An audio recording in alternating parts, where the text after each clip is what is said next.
그렇죠. 이게 신작이 최근에 나온 걸로 알고 있는데 그렇게 반응이 뭐 전처럼 뜨겁지 않은 것 같더라고요. 예.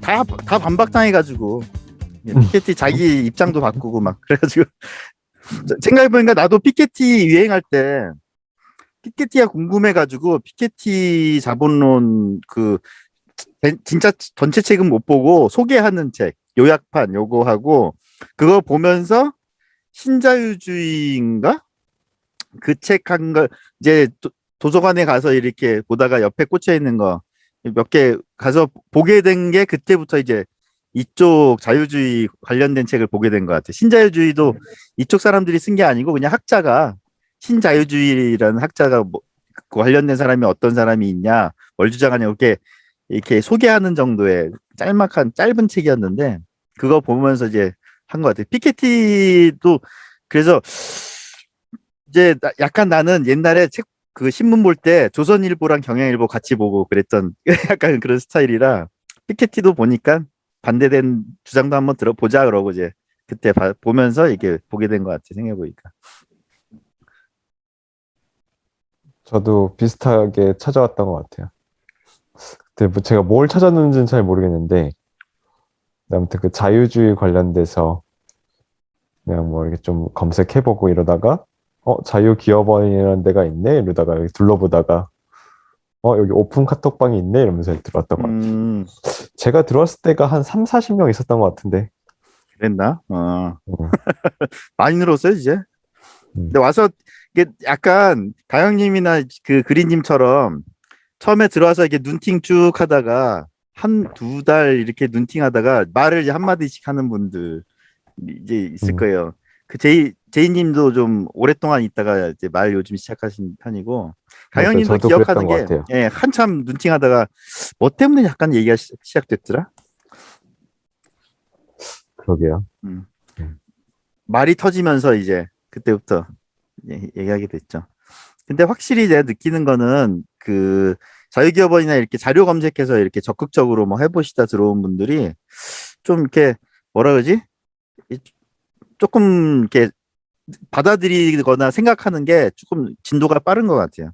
생각의 속도가. 왜냐하면 고민들 하셨던 분들이라 얘기를 하면은 이제 받아들이고 자기 나름대로 생각 이렇게 또 전개하고 이러는 게 좀 빠른 것 같아서 자유기업은 그게 나름 그게 또 좋은 사람들 모아주는 거구나 그 생각이 들어서 협조를 많이 하고 있죠 요즘. 되게 숨겨져 있는 링크긴 한데. 그러니까 난 그거 누가 가보나 했었어. 생각해보면 나도 자유기업원 뭐 때문에 가보게 됐었더라. 자유기업원 뭐 때문에 가서 아니다 유튜브를 주로 봤다. 자유기업원 유튜브가 괜찮은 게 많아서 맞아요. 그렇게 하다가 자유기업원 유튜브 내용이 너무 좋은데 이상하게 클릭 수가 별로 없어서 되게 좀 안 됐다 싶어가지고 이제 가끔 돈도 좀 보내주고 그랬었는데 그렇게 연결이 됐어요. 그린님은 지금 그러면은 어떻게 뭐 직장인이세요? 돈 버는 분 예. 학생이세요?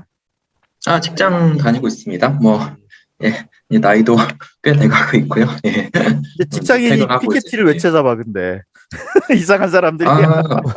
그렇죠. 예, 그냥 뭐 이거저거 뭐 책 보는 건 좋아해서요. 그리고 이제 주말에는 뭐 그냥 이제 뭐 여기저기 뭐 독서 모임도 간간히 나가고 하는데 이제 독서 모임에서 뭐 이 책 저 책 뭐 얘기 듣고 뭐 하다 보니까 예, 이렇게 됐죠. 예. 근데 피케티를 직접 그 자료를 찾아볼 정도면은 사실은 그냥 받아들이시는 분은 아닌 것 같아. 직접 직접 근데 내가 내 눈으로 확인해야 속이 풀리는 분. 근데 문제는 이제 정작 그 피케티 책 22세 자본 자체가 워낙 두껍잖아요. 그래서 저도 뭐 그냥 다 언론 보도를 통해서만 보고 원전을 이제 보지는 못했는데 예, 최근에 또 뭐 신작도 나오고 해서 뭐 어떤 내용이 있나, 뭐 새로운 내용이 있나 하고 하다 보니까 이제 자유경원에서도 이제 피케티 관련해서 자료가 이제 뭐 여러 건 있으신 것 같더라고요. 예, 그래서 보게 됐죠.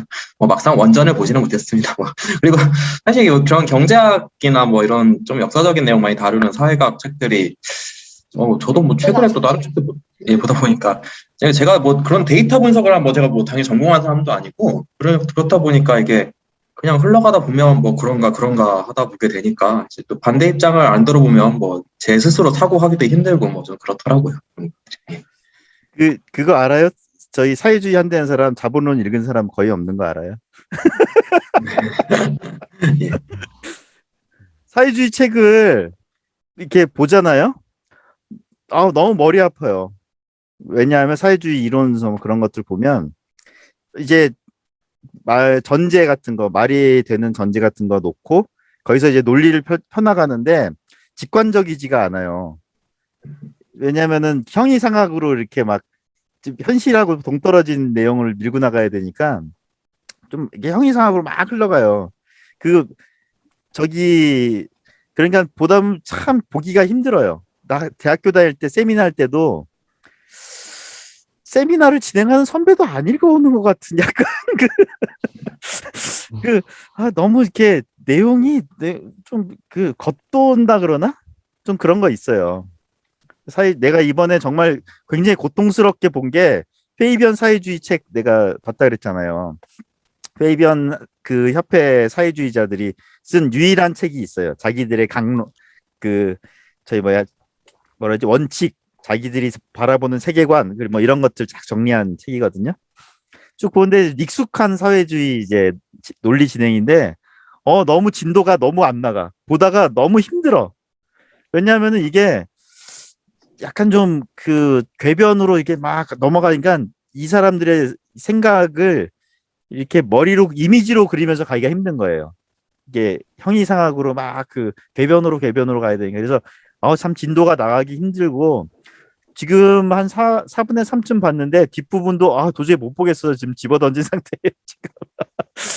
그래서 좀 그래요. 그래서 피케티 자본론도 사실은 저 같은 경우는 그냥 그 소개하는 요약글 그 정도 이렇게 짧은 거 이렇게 보고 한 건데 실제로 그 내용을 전체를 다 제대로 본 사회주의자 학자들조차도 사실은 다를 바가 없을 거예요. 왜냐하면 그 사람들 내용이 사실은 거의 궤변이거든요. 그러니까 아무튼 뭐 그래서 그런 사람들이랑 논쟁이 붙으면은 그 사람들이 그 이미지로 구체적인 사례로 이렇게 설득하기 힘드니까 막 이게 싸우다가 어떻게 되냐면 공부해라 그러고 더 이상 그러고 그냥 끝나버리죠. 이게 말싸움이 진행이 안 돼요. 그래서 그 사람들은 논리 진행이 조금 좀 뭐라 그러지 비약과 비약을 통해서 이게 진행이 되기 때문에 아무튼 뭐 피케티 하니까 생각이 나네. 피케티 나도 그 굉장히 옛날에 봤어. 그 언제였더라? 한 8년? 8년 정도 7년 8년. 네. 예, 오래됐죠. 예. 이름이 멋있잖아요. 피케티. 이름이 멋있어서 유행한 거예요. 내가 장담하는데 이름이 멋있어요. 하이에크도 이름이 하이에크라서 그 유행한 거예요. 막스도 칼막스 이것도 이름이 멋있어서 유행한 거고. 이게 약간 이름 유행하는 그게 있어요. 명희 씨 지금 오늘 뭐 바쁜가 보네. 아니요. 바쁜 게 아니고 말씀하셔가지고 듣고 있는 중입니다. 뭐 요즘 뭐 재미있는 일 없었어요? 저요? 글쎄요. 저야 뭐 항상. 근데 이제까지 덕수보임 참가하시고 또 오시는 거예요? 그건 그냥 틀어놓고 퇴근하고 집에 오면서 틀어놓고 밥 먹으면서 이제 듣고 듣다가 답답해가지고 채팅으로 질문 올렸는데 저는 책에 그런 내용이 있는지 아무도 몰라. 그래서 아이씨 뭐야 씨 이러지. 네, 그랬죠 뭐. 근데 자공비 거기 방에 이상한 사람들이 들어오는 것 같던데요. 어떤 사람들? 좀 제가 뭐랄까 이게 보니까 좀 뭐랄까 내가 별로 이상한 느낌이 나는 사람들이 몇 명 있던 것 같던데요.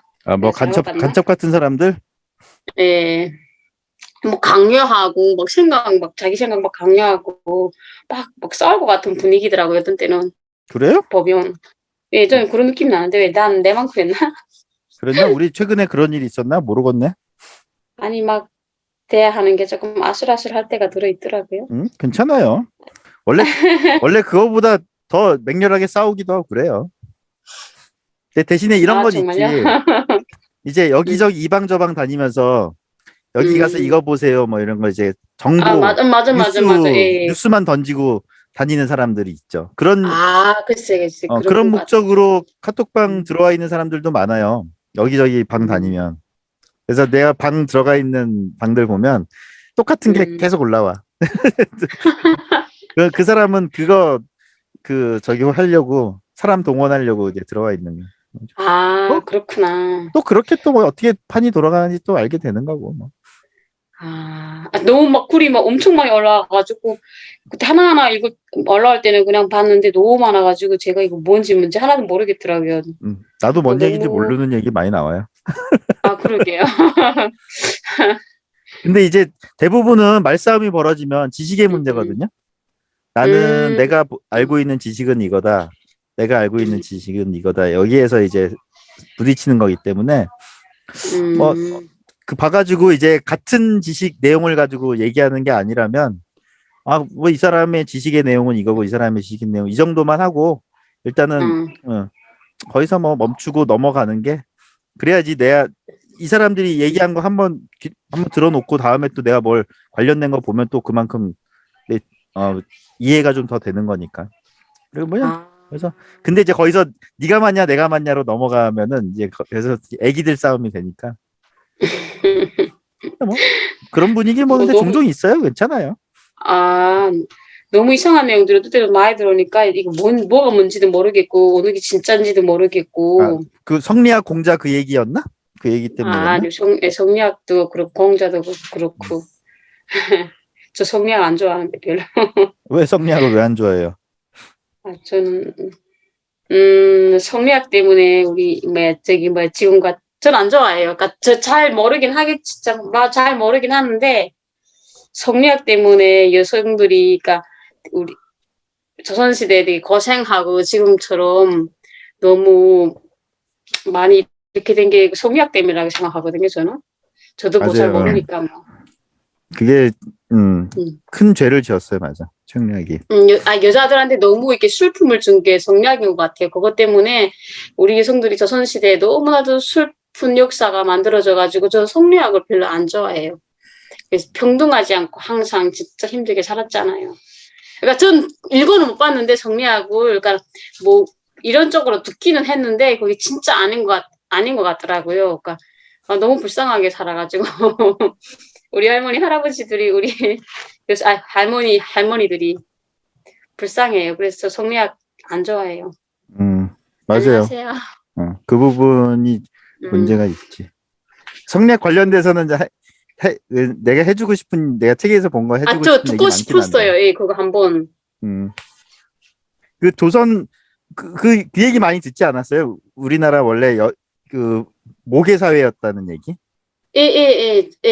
거래 시대 때도 음, 여성들하고 남성들이 권리가 거의 평등했다고, 성평등이 되게 괜찮았다고 그렇게 들은 것 조선 같아요. 초중반까지 음, 우리 저기를 하면은 족보를 쓰면 음, 여자하고 그 딸하고 사위 이름까지 다 음, 족보에 올라가고 그 음, 재산을 나중에 분배하면은 전부 다 동등하게 음. 다 나누고 네. 그리고 모계사회다 보니까는 여성 집에서 결혼하고 여성 집에서 거주하는 경우도 많았고 음, 그래서 그게 그 뭐랑 그 중반 16세기 이렇게 넘어가면서 우리나라가 생산력이 많이 떨어지면서 네.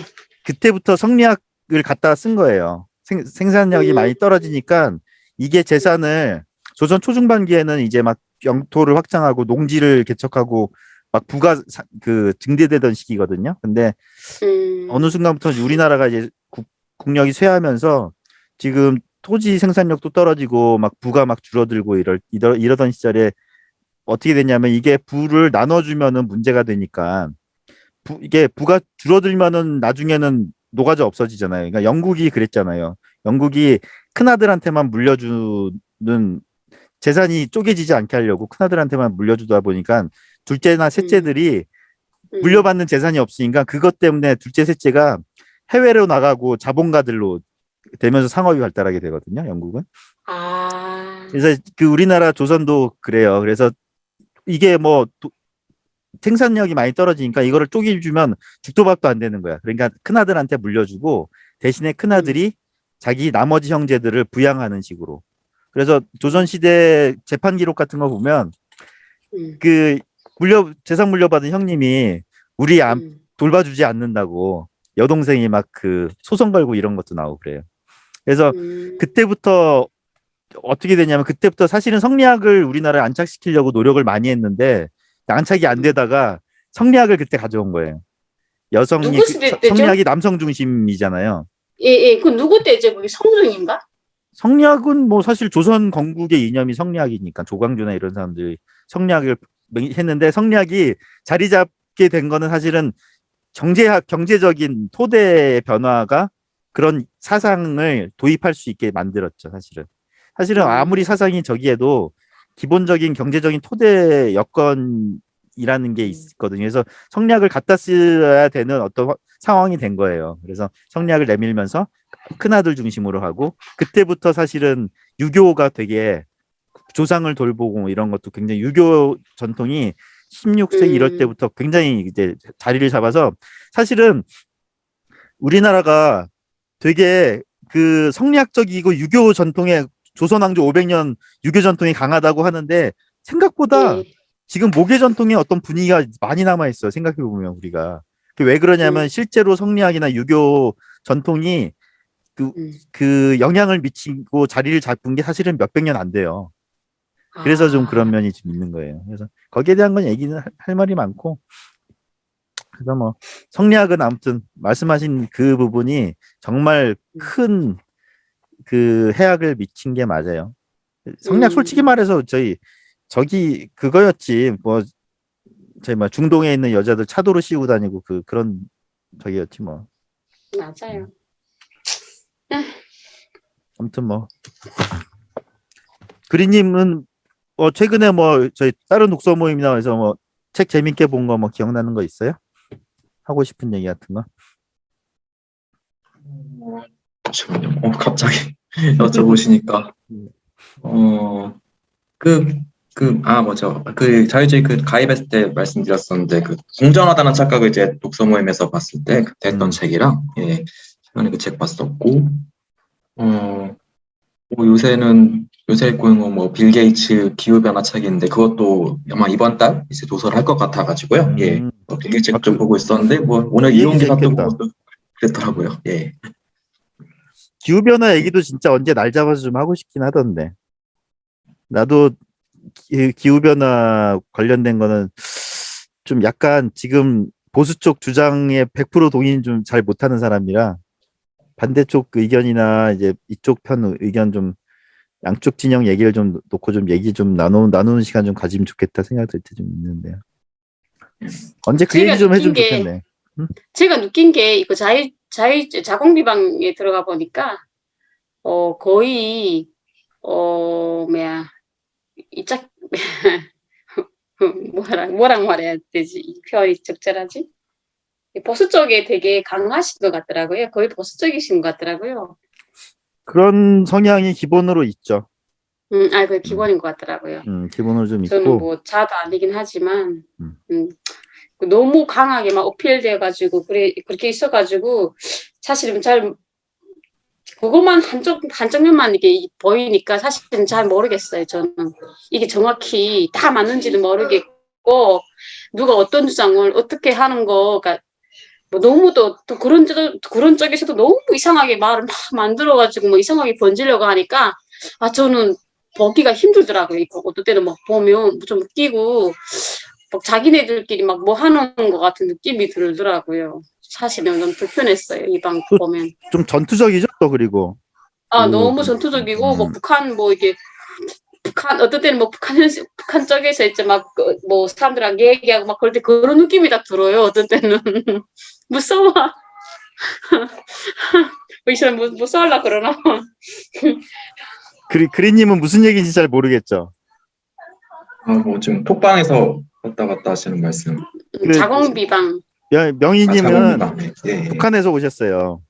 그러시군요. 북한에서 이제 탈출해가지고 우리나라에 정착해서 사시는데 이분은 약간 그 민감도가 있어요. 항상 하는 게 전체주의적인 분위기로 흘러갈 때 사회를 경험한 트라우마가 있는 분이라서 더 그런지 모르겠지만 전체적인 분위기를 감지를 바로바로 해요. 영희 씨는 보면 그래가지고 이쪽의 분위기가 이쪽에 우리 그런 거 있고 우리끼리 얘기할 때도 정말 말도 안 되는 좀 몰아가는 그런 얘기 나올 때 있거든요. 근데 이분은 그걸 좀 감지를 하는 편이에요. 그래서 이거는 좀 아닌 것 같은데 그래서 나중에 근데 이제 내가 뭐 그럴 때 뭐 가끔씩은 뭐 얘기하기도 하지만 그냥 알아서 얘기 그냥 자유롭게 나오라고 이제 그냥 보는 편인데 영희 씨 나중에 그런 얘기 항상 해요. 내가 그때 요건 좀 아닌 것 같다 싶었던 거 그 분위기를 기억하고 얘기를 항상 하시더라고요. 아니 그러다가 어떤 때는 이거 뭐야 이게 여기서 무슨 자기네끼리 싸움을 너무 많이 하는 거예요. 그리고 막 이렇게 말도 안 되는 논리를 막 번지는 거 보니까 저 같은 사람들은 사실 그런 거를 뭐 쓸 정도의 수준이 안 되잖아요. 솔직히 그걸 가지고 뭐 너네 왜 이러니 뭐 이렇게 할 정도는 안 되니까 나는 그냥 보고만 있죠. 이게 내 북한에 왔나? 북한에서 막 그렇게 굉장히 정확한 지적이에요, 사실은. 그러니까 사람들이 모이거나 어떤 막 그런 하나의 주장이 막 강세가 되고 그러면 딱 그런 북한 같은 느낌이 딱 돼버리는 거예요. 그러니까 내가 북한 사람 옛날에 한국에 올 때 북한 사람들이 몇백 명 있었거든요. 그런 데서 한 6개월 있었는데 거기가 작은 북한이더라고요. 북한 사람들끼리 모여 있으니까. 근데 여기도 느낀 점이 어떤 같은 생각 가진 사람들이 이렇게 모여 있으니까 그리고 또 자기 주장이 옳다고 막 이렇게 하면서 싸우는데 이게 싸우는 건 아니지만 이렇게 막 말도 안 되고 어떤 말은 말 안 되거든요. 그래서 보면 야 이것도 사람들이 모이고 어떤 쪽에 너무 치우쳐있으면 북한이랑 똑같은 느낌이 되는구나 하는 걸 나 사실은 하나도 글은 안 쓰면서 봐요. 한 번씩 자주 이렇게 들어가 보거든요. 느낌이 딱. 어쩔 때 그렇게 또 되냐. 북한에 있을 때 사람들 토론하고 그럴 때 보면 현실에서 발이 떨어져서 형이상학적인 말을 갖고 말을 그 꼬투리를 잡고 공격하는 이런 논쟁 많이 벌어지죠. 그렇죠. 그렇죠. 사회주의가 좀 그런 특징이 있거든요. 그래서 우리가 논쟁이 벌어질 때 이게 지금 되게 뭔가 이렇게 논리만의 싸움이 된다고 싶을 때는 이게 전체주의 좀 분위기가 하는 거예요. 항상 그래서 우리가 얘기를 할 땐 항상 현실에 발을 디디게 해야 되고 그렇게 말이 뭔가 붕 떨어진다는 느낌이 들 때는 가끔씩 좀 헛소리를 해서 현실로 좀 정신 차리게 해줘야 돼요. 현실로 끌어내려줘야 돼요. 그런 경향들이 있어요. 우리가 이기기 위한 말싸움이 돼버리면 그렇게 가버려요. 그 생각도 어이없이 하신 분도 되게 많고 무슨 우리를 뭐 단체에 두려고 그런 공간으로 생각하나. 그러니까 사람 인원을 모집하려고 여기 와서 한 번씩 뭐 홍보문을 뿌리고 가는 느낌 드는 사람도 꽤 있고 왜 이러지? 근데 뭐 여기 열린 방이니까 그런 분들도 오고 저기도 하고 휩쓸리지만 않으면 되고 그리고 뭐 그렇게 하면 되죠 뭐. 그러게요. 재밌긴 재밌어요. 한 번씩 들어가 보면. 근데 뭐 이렇게 뭐 농담도 나오고 말싸움도 나오고 그러면서 또 이렇게 서로 배우는 거죠. 그렇게 아직 성장하는 거니까 그렇게. 맞아요. 오늘은 이제 89페이지 또 마침 또 오늘이 파시즘 얘기네요. 파시즘에 놓은 거 이게 내용이 기니까 이거 중간에 끊었다 가야 되는지 모르겠는데 아무튼 오늘은 요 한 장만 좀 얘기를 좀 하고 좀 해볼까요?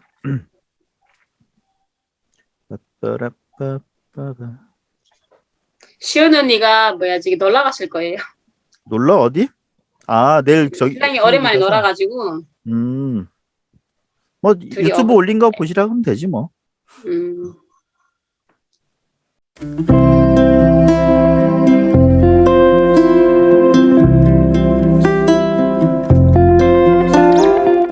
10. 파시즘의 논거. 자유주의가 완전하게 받아들여진 것은 어느 것에서도 없었으나 그래도 19세기에 있어서 자유주의의 성공은 자유주의의 가장 중요한 원리들이 이제 더 이상 논쟁의 대상이 안 된다는 데까지 이르렀다.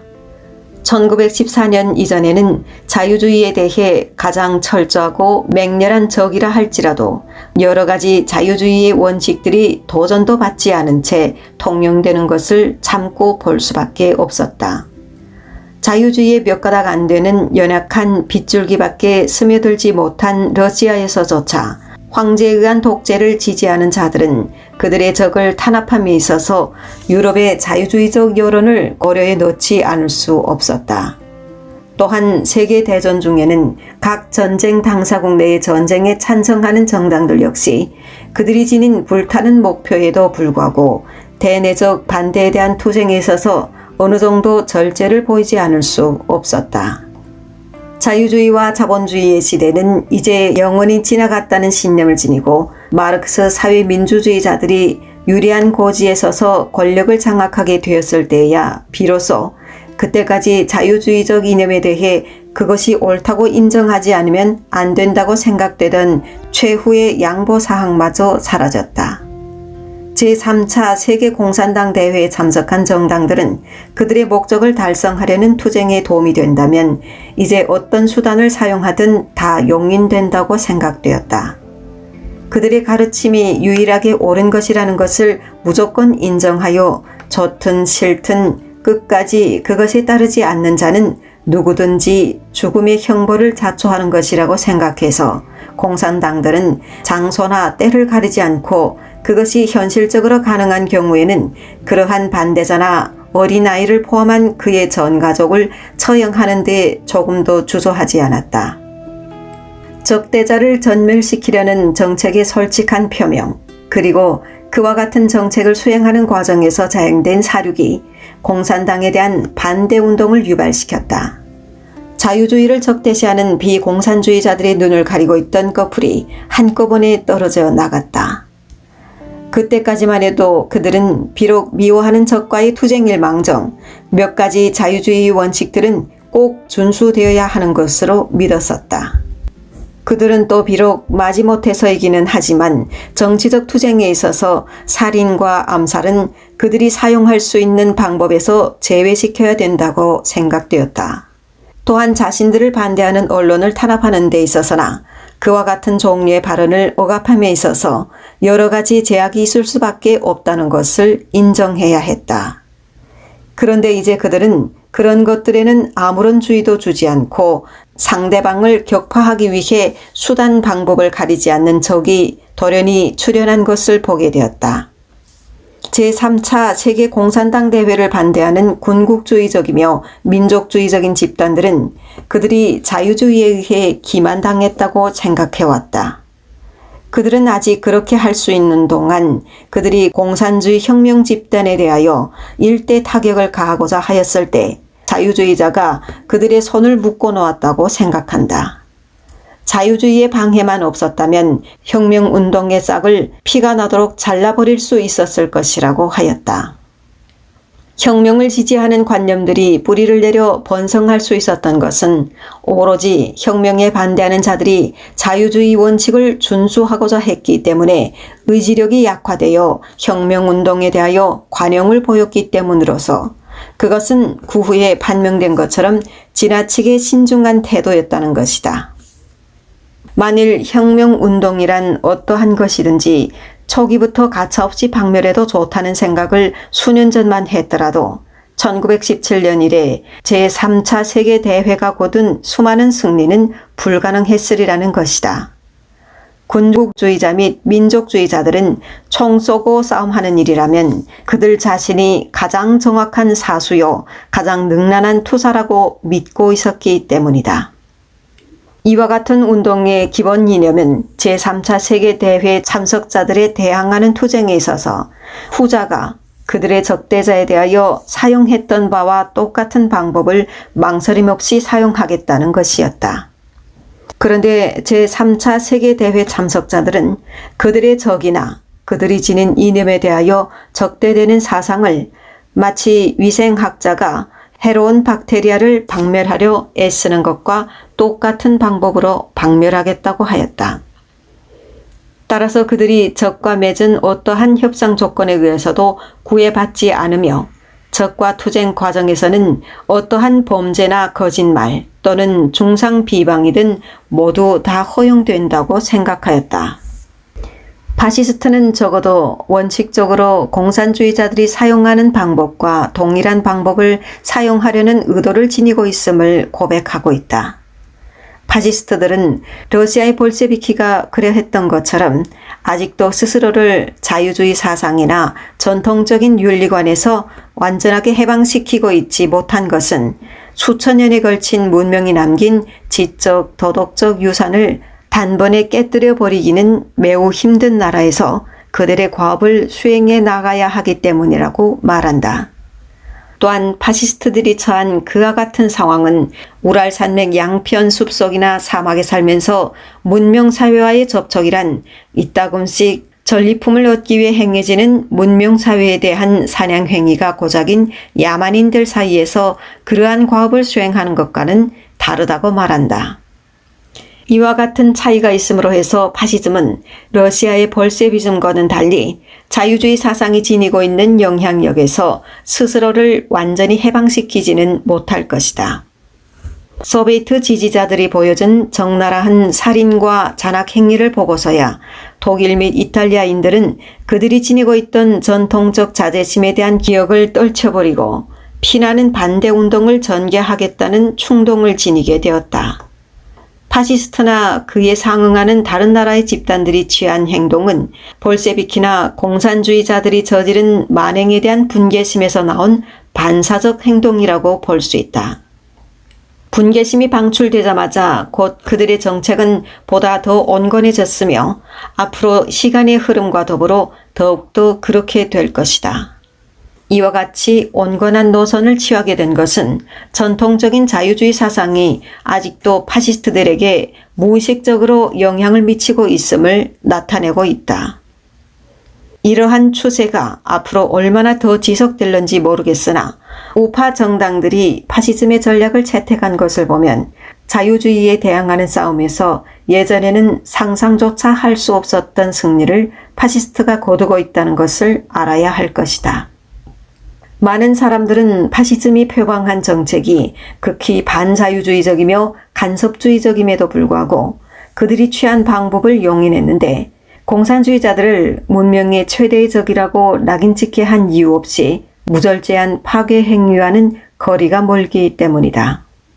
파시즘의 경제정책이 가져오게 될 해악에 대해 잘 알고 있었던 사람들조차 볼셰비즘이나 소비에티즘에 비한다면 파시즘이 그보다는 작은 악이라고 생각하였다.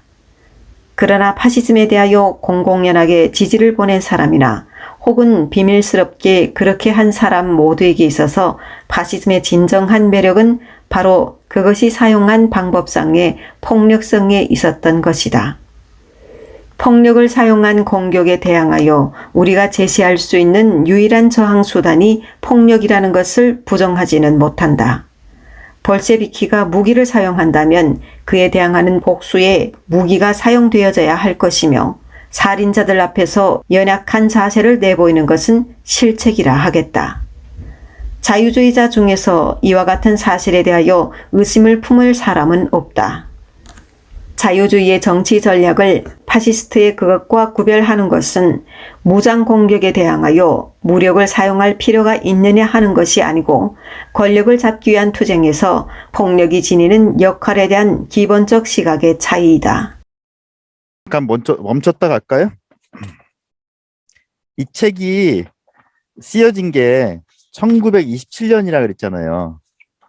1927년이면은 1차 대전 마치고 2차 대전이 이제 벌어지기 전이에요. 그러니까 여기서 얘기하는 파시즘은 굉장히 새롭게 떠오른 좀 이제 독일의 나치 정당이 막 사람들 살육하고 그런 모습을 결과적으로 보이기 전에 파시스트 무력이라는 걸 앞에 내세워서 반공산주의를 미러링이라고 하죠. 요즘 우리 흔히 하는 얘기로 공산주의 방식으로 싸우자고 하면서 새롭게 이탈리아 무솔리니 맞죠? 파시스트. 예. 무솔리니가 이제 파시즘이란 거를 이제 처음 만들어냈고 그걸 따라서 독일의 이제 나치 운동이 또 벌어졌는데 무솔리니하고 이태리하고 독일만 있었던 게 아니고요.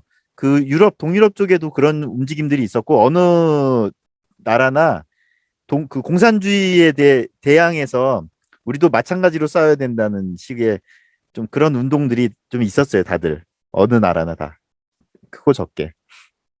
그래서 이 사람은 그 하이에크가 노예의 길에서 이제 파시스트들이 그 발생하는 그 기전을 이제 그렇게 설명했는데 나는 미제스는 사실은 반공산주의 운동으로 생겨났다고 얘기를 하거든요. 그리고 자유주의를 더 효과적으로 그 억누르고 그리고 공산주의를 그러면서도 공산주의의 그 폭력성이나 이런 것들을 마찬가지 방식으로 걔네들을 쫓아내려고 하는 그 반공산주의 운동이라고 얘기를 하는데 난 개인적으로는 조금 미제스보다 하이에크가 조금 더 본질적으로 사태를 좀 봤다고 좀 생각하는 편이긴 하지만 뭐 이런 측면도 분명히 있으니까요. 그 파시즘 운동에서는요. 그래서 파시즘을 보면서 뭐 떠오르는 거 있어요? 요즘 우리 사회에서? 우리 사회가 지금 파시즘의 분위기가 좀 예, 생겨나고 있는 걸까요?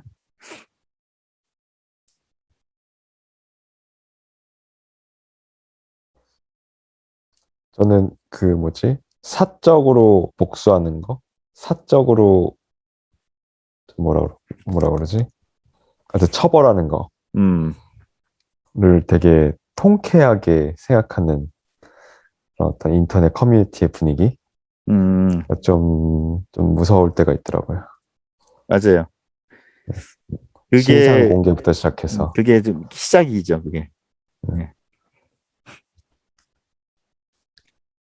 또 뭐, 또 생각나는 거 있어요? 그리님이나 명희 씨?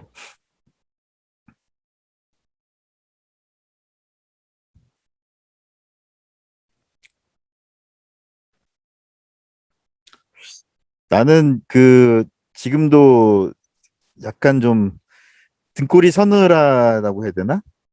그런, 내지는 뭐, 막 울컥하는 그런 장면을 봤던 게, 우리공화당이 예전에 그 사람들 그 시위 집회하는 거 본 적 있어요? 우리공화, 본 적 없죠? 그냥 집회 한번 예전에 나갔을 때 그 사람들 군복 입고 저기 멋있게 막 해가지고 딱 진군하는 모습을 정말 뭐라 그러지? 그 그런 멋있게 막 쿵쿵 하면서 막 진군하는 모습이 나오고 하는 거 보면서 무슨 느낌이 들었냐면은 이거 파시스트 정당의 모습인데 약간 그런 느낌에 약간 좀 등골이 서늘한 던 경험이 좀 있거든요. 우리 공화당 사람들 약간 그 사람들 특히 되게 상징적인 그런 그 멋진 모습들 많이 연출을 해요. 군복을 항상 이렇게 앞에 있는 사람이 입고 하얀 군복을 입고 있다던가 하얀 군복 그거 되게 이때 저기 파시들이 좋아하는 군복인데 그리고 또 딱 하다가 이제 그 뭐 누가 박근혜 대통령을 지키는 전사가 되겠다 그러면서 무릎을 꿇고 기사처럼 딱 뭐 이런 자세를 취하면서 스스로 막 도취되는 모습들 보면서 그때 들었던 느낌이 이 책에 나오잖아요. 이 사람 이게 미러링이라는 분위기들 걔네들의 그런 모습은 또 우리가 그런 식으로 마찬가지의 모습으로 그거를 싸워서 이기겠다는 그런 모습들을 보면서 야 이게 독일이나 이태리에서 파시스트들이 일어나게 된 게 좀 특별한 건 아니구나. 우리도 약간 그런 경향들이 좀 있구나. 그런 생각이 좀 들은 적이 좀 있었어요. 또 한 가지 드는 거는 요즘 젊은 남자들 요즘 막 뭉쳐가지고 예전에 페미니스트들이나 메갈들이 하던 행동들을 똑같이 미러링해서 똑같이 복사하잖아요. 근데 걔네들 그 친구들이 나도 남자니까 그 친구들이 그 페미니즘 막 놀리고 통쾌해하고 이런 거 유튜브 올라오면 나도 사실은 개인적으로 통쾌해하면서 보거든요. 그 친구들이 요즘 분위기가 어떤 분위기냐면은 똑같이 그 이성적이지 않게 똑같이 미친 짓을 하니까 된다. 어? 생각을 버리고 하자 뭐 이런 식의 분위기가 그러면 이긴다 약간 그런 분위기가 있더라고요. 그래서 그런 모습들이나 그 제가 눈여겨보고 있는 사람 중에 임건순 그 작가 같은 사람 그런 사람들이 그 선을 항상 그 성내의 사람들 선밖의 사람들이란 그래서 무조건 이쪽에 기존의 그런 우파의 어떤 오피니언 리더들이 하는 말 너는 그런 말할 자격도 없다 그러면서 막 선을 긋는 모습들이나 이런 거 보면서 약간 우리도 이 파시즘의 어떤 맹아가 좀 보인다는 느낌이 좀 들 때가 있어요. 제일 두려운 건 아까 얘기한 거 강영 씨 얘기한 것처럼 사적 제재들 벌어지는 것들 자기들 그 동호회 같은 데서 우우 해서 몰려가가지고 우우 저기 하는 모습들 그거 그러니까 피해 굶주려 있는 모습 같은 거 있잖아요. 난 특히나 지금 젊은 그 의대생이 사고로 죽은 거 그냥 그렇게 가면 되는데 어떻게든 이게 도움이 된다고 뭔가를 자꾸 발굴해가지고 막 저기 게시판 같은데 계속 글들 올라오고 이런 거 보면서 약간 좀 그 즐거움에 사실은 도취돼 있다는 느낌? 우리들이 직접 뭉쳐가지고 뭔가를 막 정의를 구현하는 그런 것에 좀 도취되는 분위기가 좀 있구나. 그래서 조금, 이건 조금 좀 어떻게 가라앉힐 수 있을까. 그런 좀 생각이 들 때가 좀 있어요. 뭐, 크리님 뭐, 또 생각나는 얘기 있어요? 그런 관련해서?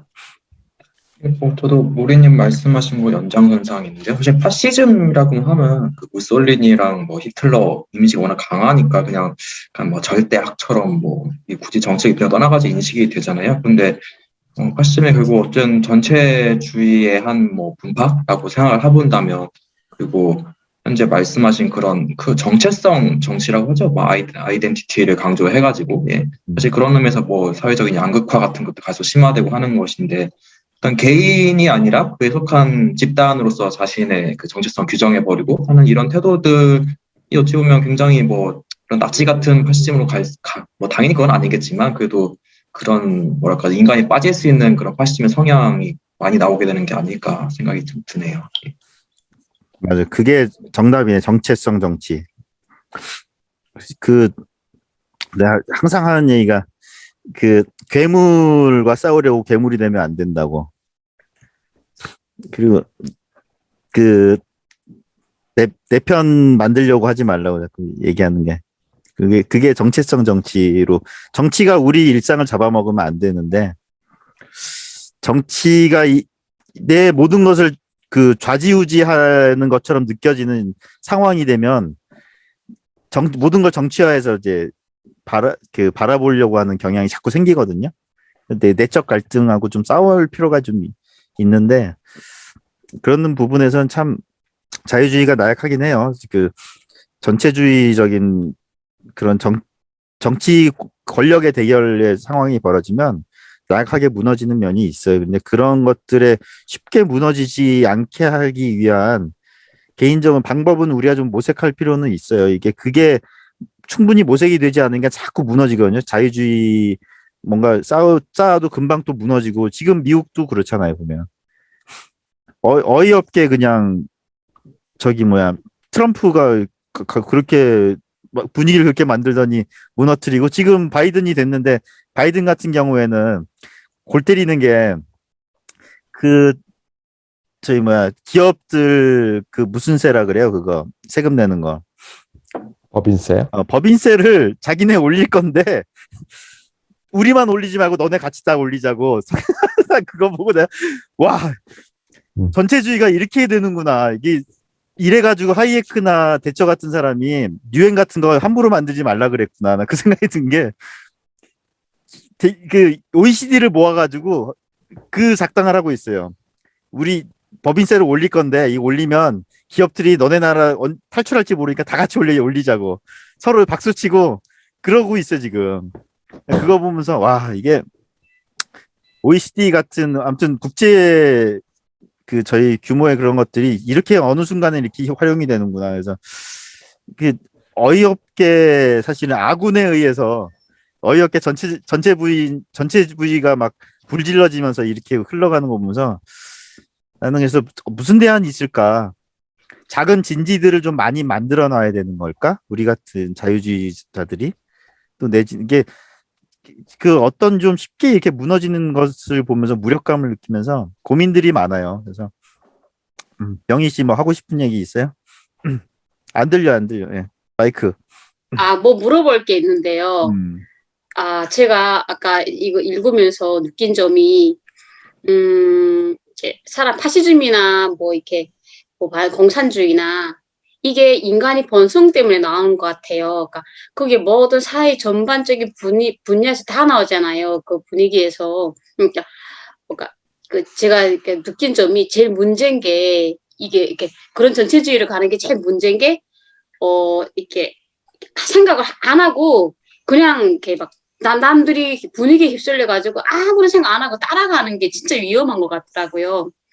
그리고 며칠 전에 우연히 어디 갔다가 무슨 대화 하다가 뭐 정치적 대화인 건 아닌데 하다가 뭐 이 말 저말 하다가 뭐 이렇게 물어보자 정치 성향을 물어보면 난 성향이 없다. 나는 그냥 중도다 하면 이렇게 좀 약간 좀 자기 이런 정치적 성향을 내려먹이려고 그러니까 설득하시는 분이 계시잖아요. 그러면 저는 그런 게 싫다고 어디 분야에 속해가지고 뭐 집단이라던가 그런 군중에 들어가는 것도 싫다. 난 자유주의자다. 그랬거든요. 그러니까 그분이 뭐라 하는지 아세요? 뭐래? 자유주의가 자유주의가 힘이 없이 자기절로 지켜질 수 있는가 하고 물어보시는 거예요. 응? 자유주의도 쟁취를 해야 되는 건데, 그 말 딱 듣고, 자유가 거저 생기냐. 그래서 그 말 듣고 한번 물어보려고 했거든요, 제가. 머리님한테. 자유주의자들은 자기 자유를 어떻게 지켜야 되는지 그게 되게 궁금했어요. 그게 뭐, 한번, 예, 그거 물어봅니다. 자유가 음. 그 어떻게 공격을 받는지는 굉장히 다양하게 공격받거든요. 우리 자유주의, 개인주의지 말하자면 엄격히 말하면 그 2차 대전 같은 경우에 2차 대전 벌어졌을 때 미국 내에서 공화당 같은 경우 특히나 참전 안 하려고 그랬거든요. 참전 안 하려고 그래요. 왜냐하면 참전해봤자 우리의 이득도 없고 괜히 또 그 말려들면 힘들고 그런데 이제 민주당도 당연히 참전 안 한다 그러고 근데 이제 그때 루스벨트 대통령의 상대로 내가 자주 얘기하는 윌키라는 그 기업인 출신의 이제 새롭게 그 신인 정치인이 안 된다. 우리는 자유를 지키기 위해서 2차 대전에 참전해서 싸워야 된다. 그거를 대통령 선거 공약으로 내세웠어. 아무도 안 좋아하는데 막 내세워요. 재밌는 게 뭔지 알아요? 그랬더니 왜냐하면 그때는 루스벨트 시대니까 공화당에서 아무도 안 나오려고 그러고 막 그럴 때거든요. 윌키는 공화당 사람도 아닌데 외부에서 영입해서 나온 거예요. 근데 공화당이 일격에 이뤄요. 그렇게 주장하는 윌키를 사람들이 자유를 지키기 위해서 우리 참전도 해야 된다. 이러면 바람이 막 일어요. 그렇게 전쟁에 참여하려고 하는 성향이 과연 그럼 자유주의, 개인주의의 성향과 다른 것인가? 그렇지 않거든요. 자유주의를 우리가 지금 딛고 있는 이 땅에서 이제 우리의 자유주의적인 개인주의를 공격하는 것들의 내용에 따라 달라지는 거예요. 예를 들어서 내가 지금 제일 걱정하고 있는 게 미얀마 사태 같은 경우, 북한 사태 같은 경우, 이걸 그럼 과연 우리 개인들의 그 양심에 비춰봤을 때 이걸 과연 지켜봐야 되는 것인가? 왜냐하면 개인주의자들은 기본적으로 그 보편주의적인 사고방식을 갖고 있다 보니까 참 양심에 거리끼고 이거를 지켜보기 힘든 어떤 상황들이 있어요. 그럼 이것들을 개선하기 위해서 어떤 우리가 합심해서 국가 차원에서 대처를 해야 된다고 주장할 수 있죠. 그런 자유의 적이라면. 근데 우리가 생각하는 또 다른 자유의 적이 또 있잖아요. 우리 내부에. 예를 들어서 이제 뭐 정치적인 집단이 돼가지고 무조건 그 적대적의 논리로 해가지고 싸우면서 어느 한편이 돼서 뭔가를 손을 들어줘야 되는 이 정치적인 어떤 흐름의 분위기, 또 뭐 남자 여자로 갈려서 싸우는 이런 부분은 참 고민스러운 거예요. 이게 나 여기에 어디에 손을 들어야 될지 뭐 어쩔지 모르겠지만, 다만 각각의 싸움의 영역에서 우리가 그 이건 이렇게 해야 되지 않을까 하는 양심의 부분들이 있거든요. 근데 그 양심이 발현된 형태는 다 다를 수가 있다는 거죠. 그래서 그분이 얘기할 때 자유를 지키기 위해서 싸워야지, 얘기할 때 무슨 자유를 지키실 거예요? 라는 질문을 던져야 되는 거예요. 내 나라면. 그래서 그렇게 얘기하시는 님은 그래서 무슨 자유를 지키기 위해서 그 싸워야 된다고 생각하냐고. 구체적인 우린 굉장히 구체적인 걸 놓고 싸우거든요. 미얀마 같은 경우에는 사람들이 학살당하고 있는, 뭐 이게 옳고 그르고의 문제가 아니고 일단 학살을 당하고 사람이 죽어가고 있는 거는 브레이크를 걸어야 된다는 구체적인 그 상황. 우리도 마찬가지로 구체적인 상황에 대해서는 뭐 그렇다면 거기에 대해서 어떻게 난 참여를 해야겠다는 구체적인 모습으로 대답하지 못하는 어떤 요구사항이라면, 자유를 지키기 위해서 싸우자. 그래서 그럼 뭘 해야 돼요? 그럼 집회에 나와라. 내진 서명해라. 뭐 이런 거라면 조금 좀 그건 뭔가 좀 이상하지 않은, 그런 건 이용당하는 거죠. 그래서 구체적인 행동이 내가 납득이 되는 거라면 움직이면 된다. 그렇게 생각해서 그 정도는 받아들이고 있어요. 그래서 모든 거는 누가 그랬더라? 그 열린 사회와 적들 쓴 사람이 항상 얘기를 해요. 그 자유주의자는 아주 위대한 이상을 위해서 싸우는 것이 아니라 구체적인 악을 제거하는 것이 자유주의의 실현이라고 얘기를 하고, 내가 굉장히 좋아하는 얘기거든요. 부캐넌이 한 얘기네요. 부캐넌이 그런 얘기했는데, 그래서 우리는 구체적인 것들을 놓고 얘기를 한다면 동의할 수 있다. 특히 개인주의자들은 그렇거든요. 그런 것들로 한 발짝 나를 좀 자세하게 설득을 해주세요라고 얘기를 하면은, 그렇다고 하면 그분도 덩달아서 한 번쯤 그 스스로도 생각을 하게 될 것이고, 그 정도의 자세면 되지 않을까 싶어요. 근데 뭐 그렇게 말해가 저는 그냥 다른 말은 더 안 하고 그 자리가 할 말 물어볼 자리가 안 돼서 그냥 파했거든요. 그래서 너무 궁금했어요. 내가 자유주의자라는데 내 자유를 지키려면 내가 어떤 행동을 어떻게 해야 되는 거지? 막 이런 생각을 내가 깊게는 안 해봤는데 그 말 그냥 딱 한번 맞으니까 머리가 땡겨지더라고요. 그래, 내가 내 자유를 위해서 내가 뭘 해야 되지? 막 이런 생각을 처음으로 해봤어요. 근데 그 말을 딱 듣고, 그러니까 제 생각에는 이차키리 버스 쪽에서 뭐 하시는 분인데 나한테 뭐 이렇게 좀 약간 좀 그런 영향을 미치려고 하는 느낌이 딱 들어서 저는 딱 제재를 했거든요. 그 자리 그냥 딱 듣고 생각하고 물어버리라 생각하고 머리님한테 내가 한번 물어보자. 근데 직관적으로 그분 얘기 듣고 뭔가 이렇게 조금 이렇게 찔리는 느낌이 들었다고 하면, 내가 뭔가 행동이 필요하다는 생각을 내가 평소에 갖고 있었던 걸 거야, 아마. 야, 이게 이대로는 아니고 무언가를 좀 하긴 해야 되겠다는 생각은 그러니까 스스로의 생각을 들춰준 거거든요. 한번 돌아볼 필요는 있어요. 네. 그러니까 내가 내 자유주의자 맞는데 내가 그걸 위해서 뭘 행동했나 막 이런 생각? 그렇게만 생각했어요. 이게 뭐 어떤 내가 구체적으로 생각해 본 적 없고 지금 이제 금방 와서 자기 정체성을 깨닫고 여기 와서 어차피 내가 여기 뭐 스스로 온 것도 아니니까 언니랑 같이 와서 들어보라 해서 왔고, 그러니까 들어보니까 하나하나 지금 저희는 이제 받아들이고 보고 이런 단계잖아요. 실생활 단계잖아요. 저희 같은 사람들은. 그래서 그 말 들으면서 조금 내가 내 정체성으로 한 걸음 더 좀 내가 어떤 생각을 하고 내 자유주의라는 정체성이 어떤 건지를 생각하는 그 계획이 되었던 것 같아요. 그 말 한마디가 그분한테 가는 게 아니고. 그래서 머리님한테 내가 한번 물어봐야 되겠다고 한번 물어본 거예요. 요즘은 내 일상을 참 지키는 게, 그러니까 내 일상, 우리 사회 개개인들의 일상.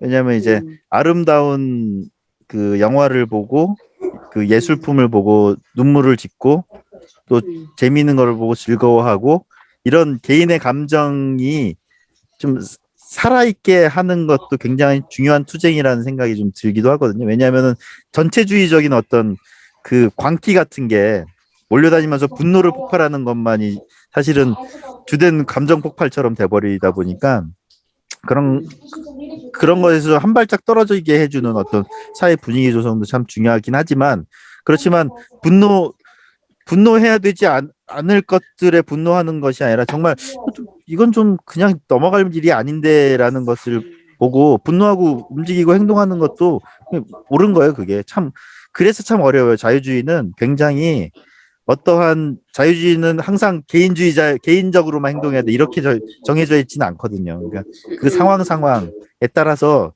참 매번 다르고 구체적인 모습들은 다르고 하기 때문에 항상 고민이 많고 우리 계속 지금처럼 좀 자꾸 얘기해봐야 돼요. 아 이런 부분은 좀 그냥 넘어갈 부분이 아닐 것 같은데 고민해서 얘기도 나눠봐야 되고 그래서 항상 구체적인 모습들은 똑같은 행동이라도 그 상황에 따라 다른 것일 수도 있기 때문에 참 어려워요. 그래서 그런 부분들이. 그래도 여기서 공부하니까 느낀 점이 어떤 현상을 바라볼 때 휩쓸리지 않는 것 같아요. 아, 왜 이런 일이 일어났지? 그리고만 이 사람이 이런 일이 나쁜 사람이랑 막 몰아가잖아요. 그러면 그 사람이 그 머림을 당인 입장에서 생각을 다시 한번 해봐요. 그러니까 사람들이 아무것도 모르고 한 사람이 그게 막 끌려다니면서 그 머림을 하는 사람들이 답답해 보이는 거죠. 근데 어떻게 보면 또 다른 것도 있을 수 있는데 그래서 참 생각을 한쪽으로만 몰입되지 않고 이렇게 다른 생각도 할 수 있으면서 자기 스스로가 이렇게 가운데를 딱 딛고 서는 게 참 좋은 것 같아요. 이런 모임 통해서 배우는 것 같아요. 저는. 그 자유주의자들하고 그 가장 반대점에 서 있는 사람이 어떤 사람일 것 같아요? 개인주의자들, 자유주의자들하고 굉장히 반대 성향의 사람은 어떤 사람일 것 같아요? 그린님 뭐 떠오르는 성향의 사람이 있어요? 개인을 말씀하시는 거? 저는 뭐 일단 개인적으로 사람의 성향을 보면 저는 뭐 그냥 이 책 지금 내용이랑 생각해보면 뭐 자유주의의 반대로 뭔가 공산주의가 나왔고 또 그 공산주의에 대항하기 위해서 또 뭔가 파시즘이라는 또 다른 괴물이 탄생하고 결국 그런 식의 뭐랄까 아까 명희님 약간 인간의 본성이라고도 말씀하셨는데 뭔가 그런 하나의 뭔가 전체에 포섭되고 싶은 그런 인간적인 뭐 그런 본능이 좀 있는 것 같아요. 감정적인 본능 같은 게 거기서 오히려 속해 있음으로써 편안함을 느끼게 되는 약간 그런 것들. 네. 네, 그렇습니다. 그 공산주의 그 파시즘 이런 거에 굉장히 좀 열광한다고 해야 되나? 그런 것에 전형적인 어떤 인간상 하면 떠오르는 모습이 있어요, 혹시?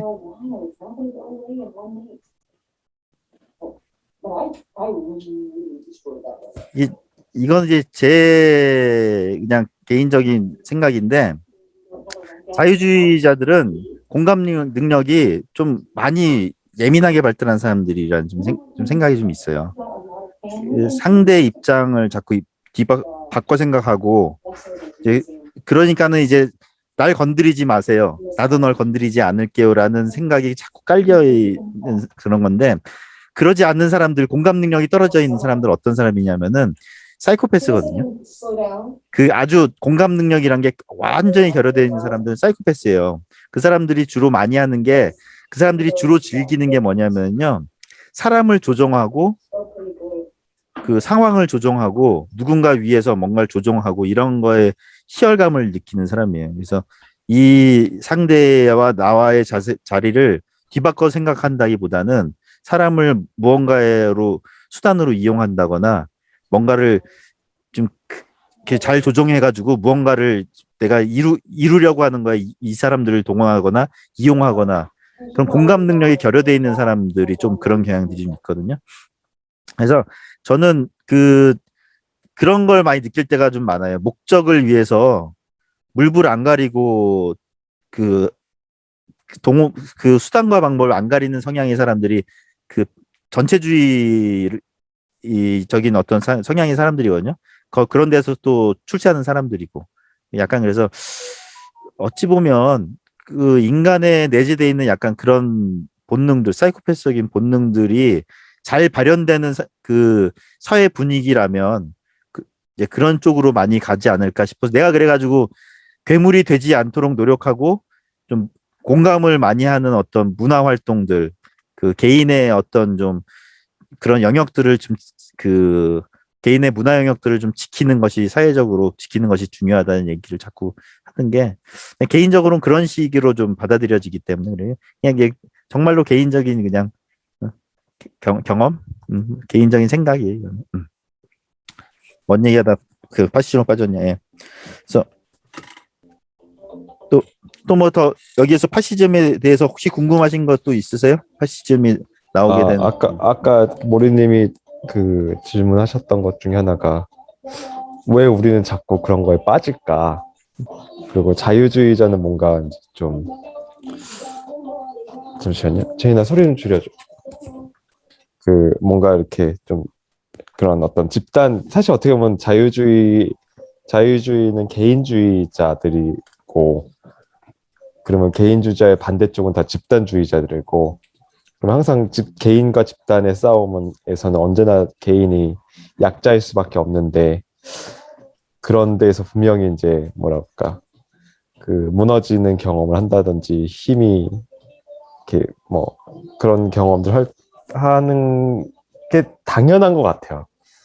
그러면 제가 찾아낸 그냥 그래도 우리가 할 수 있는 방법 중에 하나는 뭐가 있을까라고 했을 때 제가 요즘 그래도 즐겨 보는 거 그러니까 일단은 이런 거예요.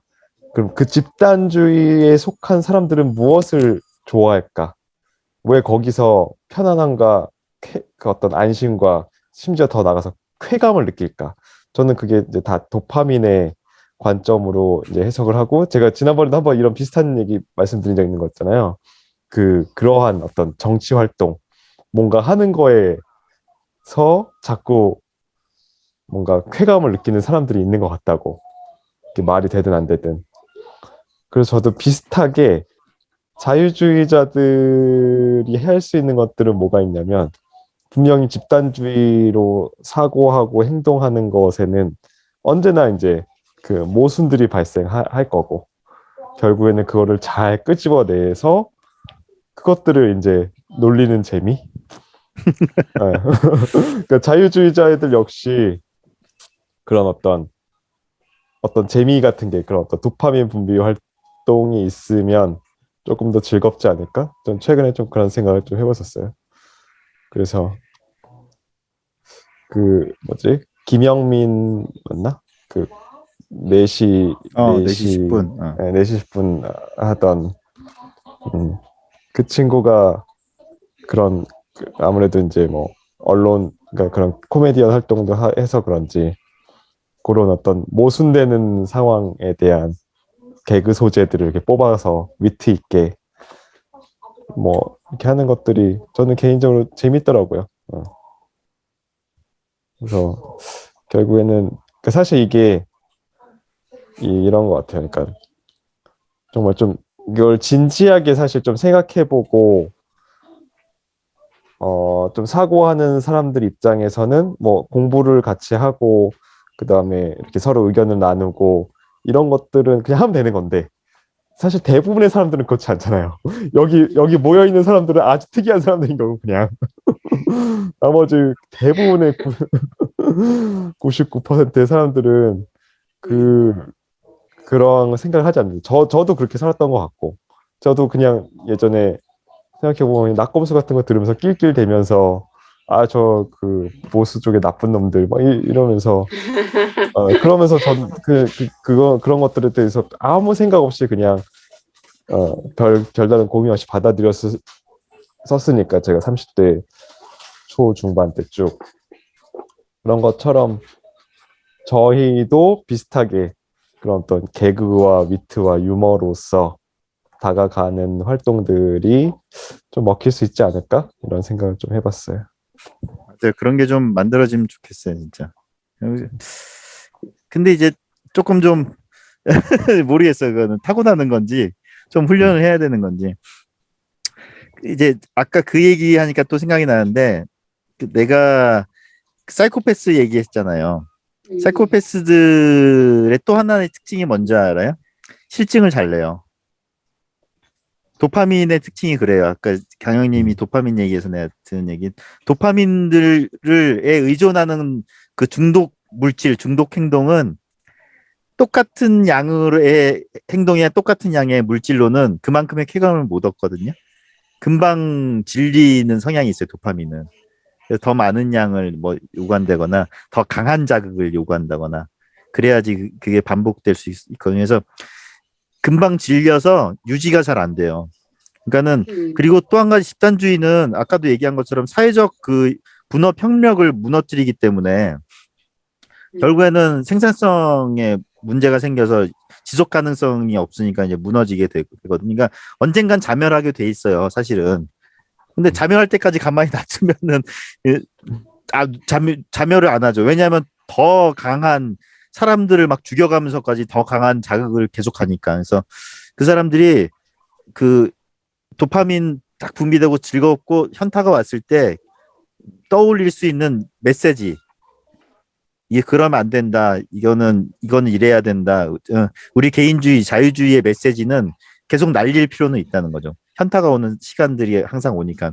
그때 이게 아닌데 하고 좀 생각을 돌이켜 보는 사람들이 어느 정도 이상의 수만 되면 그 사람을 집단 그 살육을 벌이거나 하는 정도로까지 끝까지 가지는 않을 수 있으면 그 전에 돌아올 수도 있는 거니까. 그 정도 생각으로 우리는 계속 균열을 맞아요. 강영님이 얘기한 것처럼 계속 유머나 이런 것처럼 그 개인의 인간성, 공감의 능력을 자꾸 자극하는 공감 유머 같은 것들 그런 것들을 자꾸 이제 하면서 균열을 자꾸 내는 시도들 그런 것들을 좀 내는 것도 필요하고 명희 씨가 하는 태도도 굉장히 좋아요. 왜냐하면 나는 이거다라고 하지 않고 두루두루 잘 어울리면서 내 모습과 행동으로 그 사람들을 감화시키는 거거든요. 왜냐하면 난 그런 거 막 얘기해도 그렇지만 나는 더 중요한 건 더 중요한 내 개인의 삶 이런 모습을 하면서 꿋꿋이 가는 모습을 보면 그 사람들도 어느 순간 현타가 오기도 하거든요. 그런 식으로 뭐 설득해 나가는 과정도 필요해요. 굉장히 좀 여러 가지 다양한 활동들이 있을 거고 오늘 뭐 얘기 들으니까 좋은 아이디어도 많이 좀 생긴 것 같고 그러네요. 그린님 뭐 또 생각나는 거 하고 싶은 얘기 있어요 관련해서? 근데 그냥 말씀하신 그냥 내용들 그냥 듣다가 결국 호르몬 뭐 인간이 결국 동물이니까요. 동물이니까. 근데 아까 말씀하신 그런 사이코패스적인 그런 성향도 분명히 있을 것이고요. 근데 또 생각해보면 지금 있는 우리 사회에서 일어나는 뭐 이러저러한 집단주의 그런 모습들이 상당히 많은 부분 이제 그 삶의 불안에서 좀 출발하게 될 것 같거든요. 불안.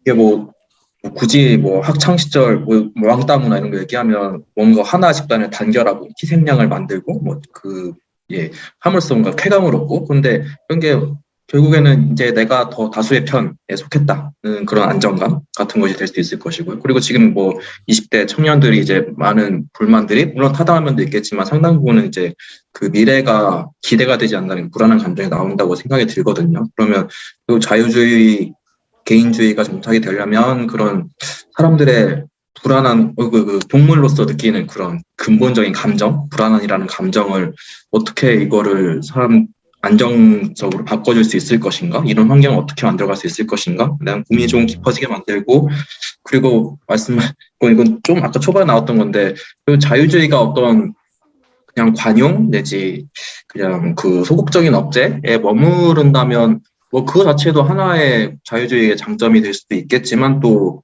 뭔가 그런 식의 좀 사회가 급변한다거나 특히 요즘처럼 뭔가 이제 그 불안한 감정이 많이 퍼졌을 때 자유주의 이념이 많이 이제 먹혀들기 쉽지 않겠구나라는 생각도 좀 해보게 되고요. 뭐 그냥 생각이 정해지진 않는데 뭐 이 생각 저 생각 많이 좀 드네요. 예. 중요한 그 얘기네. 불안감에 대한 것들을 맞아요. 작은 해방구를 좀 만든다거나 그 친구들에게 뭔가를 좀 대안을 보여주는 것도 굉장히 중요한 활동이겠네요, 진짜. 맞아요. 불안을 먹고 사는 게 맞아요. 집단주의는 맞아요. 오늘 많은 자유주의라는 게, 예. 그 자유주의는 굉장히 이성적인 활동, 뭐, 이게 무제책, 저도 오늘 초반에 막 1장까지 좀 읽고 왔는데, 굉장히 이성적인 활동에 이성적인 활동에 기반이 되는 감정보다 이제 이성 활동에 기반이 되어야 되는 것이라는 건데, 삶이 자기 존재가 불안해지면 이제 당연히 그런 이성적인 사고, 합리적인 사고 같은 거는 당연히 그게 그 비중이 낮아질 수밖에 없을 것이니까요. 예. 아까 강현님이 저희 1%라고 말씀하신 그런 것도 사실 이게 어찌 보면 역설적으로 굉장히 대다수 사람들한테는 이제 그 1%의 활동을 할 만한 여력이 없다는 것을 뭐 보여주는 것도 될 것이고요. 맞아요. 굉장히 좋은 지적을 받았네. 좀 거기에 대한 거 생각을 좀 하면 좋은 답을 좀 얻을 수 있을 것 같은데요. 그에 대해서 맞아요. 생각하면. 좀 뒷부분 또 얘기할까요? 뒷부분이 이제 좋은 얘기들이 많이 나와요, 이제.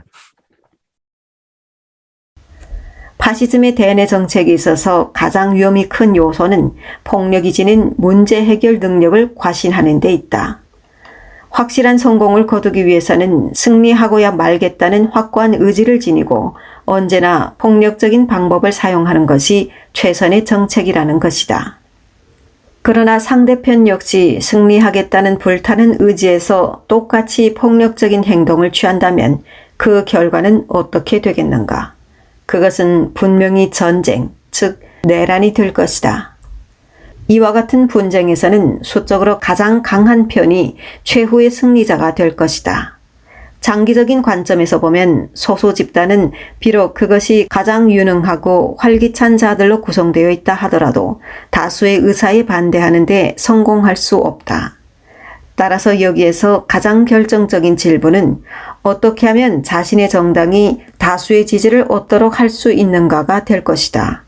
그런데 이러한 질문이나 해답은 전적으로 지적인 것으로서 여기에서의 승리는 결코 힘이 아닌 지적인 무기로서만 쟁취될 수 있는 것이다.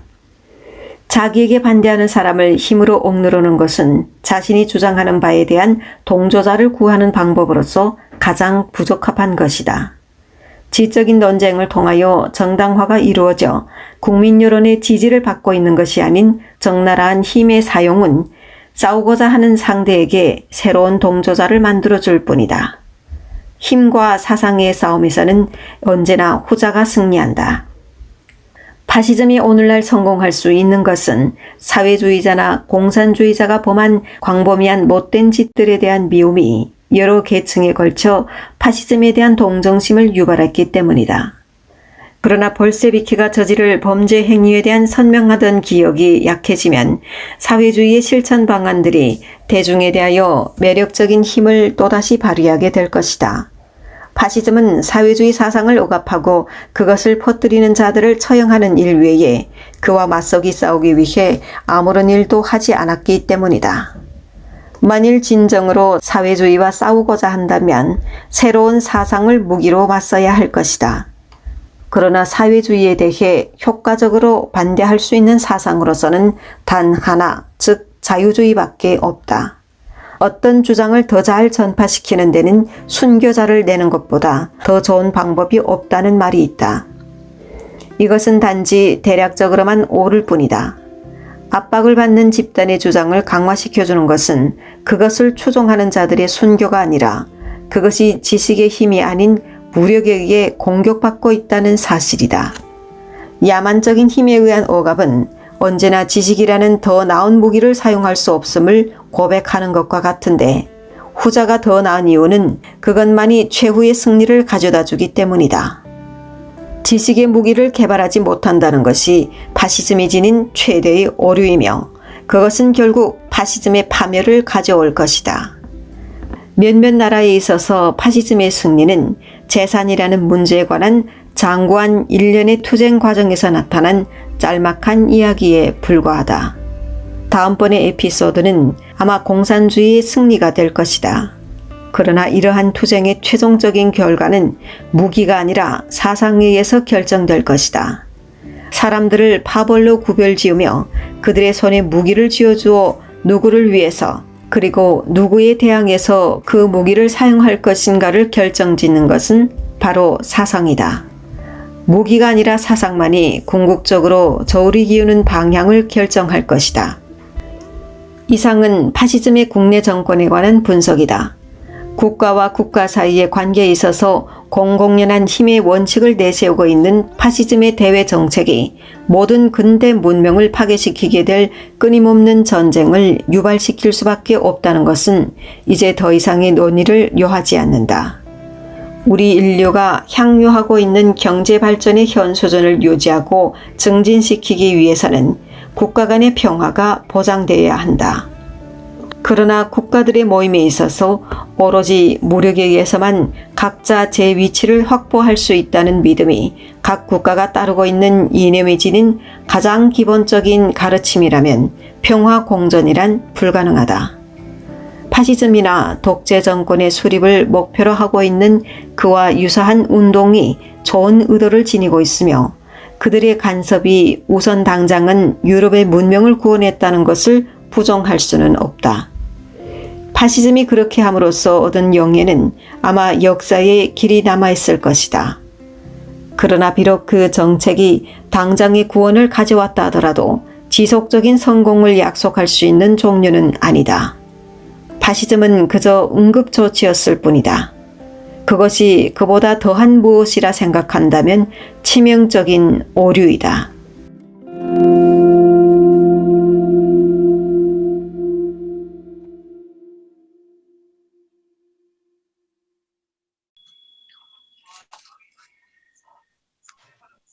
정연이 어디 갔네?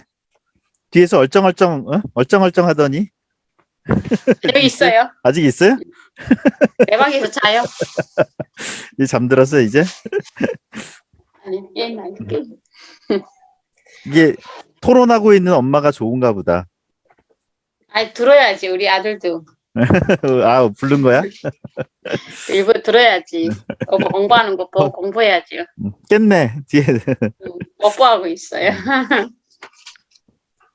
미제스 대단하지 않아요? 파시즘 결국 전쟁을 일으킬 거고 망할 거고. 아우, 이 사람 책 보면 뭐 어떻게 예언서네요. 될 것이다 이런 얘기는 막 나오거든요. 음. 하이크가 쓴 책도 그렇고 다 맞았어. 이제 이 사람들 순간 막 소름이 끼쳐. 내 보면은. 그러니까 이게 자유주의가 바라보는 세계관이나 이제 이 역사관 이래 옳구나 하는 생각이 드는 게 그 막 이렇게 오래전에 1910년도 막 27년 이때 쓴 책들이 다 맞아요. 지금 보면은 결국에 다 역사로 다 증명이 되는 거 보면 참 신기해요. 보면. 근데 이제 왜 자유주의는 왜 옛날 책만 보냐고들 이제 그런 얘기 할 때마다 참 뭐라고 얘기를 해야 될지 나 잘 모르겠어 진짜. 다 맞는 말인데 어찌 여기서 뭐 새로운 게 뭐 있어? 사회주의는 그 새로 개정돼야 되는 거가 많아요. 사회주의는 개정되지 않으면 사회주의가 아니에요. 그 저희 공산당 선언 책이 몇 번씩 다시 쓰여진 거 알아요? 공산당 선언 보면은 그 내용이 막 몇 번씩 그 개정될 때마다 내용이 막 바뀌어요. 그래서 개정된 내용들을 다 보면 다 내용이 혁명 방법, 거기서 제시한 혁명 방법이 막 바뀌어. 그리고 그 거기서 얘기하는 프롤레타리아라는 거에 대한 정의도 바뀌어요. 사실 원래는 공산당들이 싸우던 그 대상이 지주였던 거 알아요? 땅을 가진 사람들. 그래서 헨리 조지가 사회주의자였다고, 사회주의자들이 헨리 조지 얘기 지금 많이 얘기하잖아요. 민주당 사람들. 헨리 조지 근데 뜬금없이 지대를 얘기해. 땅값을 얘기해.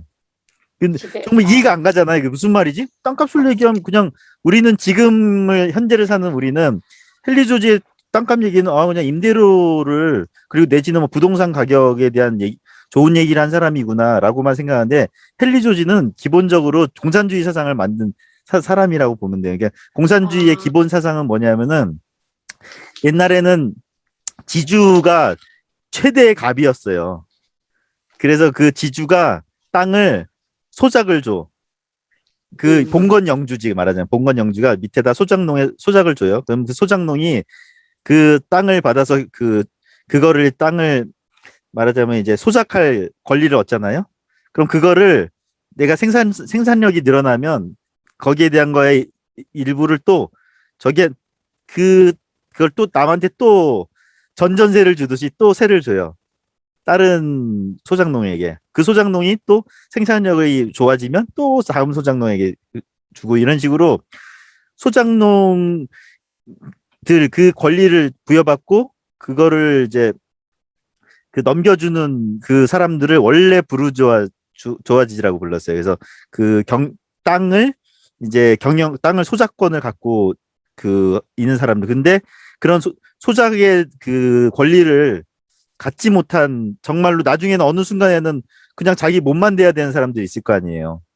자기 땅의 소유도 없고 그런 사람들을 원래 부르던 게 프롤레타리아 자유농민이라고 불렀었어요. 그래서 원래 공산주의 사회주의 사상은 지주에 대한 그 사상이었어요. 그래서 자원에 대한 얘기들 이런 것들 사회주의의 기본 사상들을 할 때 자본주의 자본가를 자리에 놓고 생각을 하면은 뭔가 설명이 안 되는 부분들이 있어요. 자원에 대한 그 얘기들 이런 것들을 땅을 놓고 얘기를 해야지 이해가 가요. 사실은 거기에서 시작된 사상이기 때문에.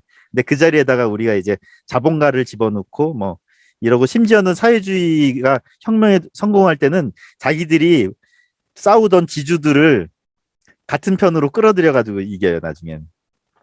원래 자기들 사상은 지주들에 대한 그 지주들을 막 무너뜨리기 위한 사상이었는데 그 사회주의 책에 그렇게 나와요. 사회주의 책에 처음에 사회주의라고 하는 것이 이제 어떻게 프롤레타리아가 어떻게 탄생하느냐가 그렇게 설명이 돼요.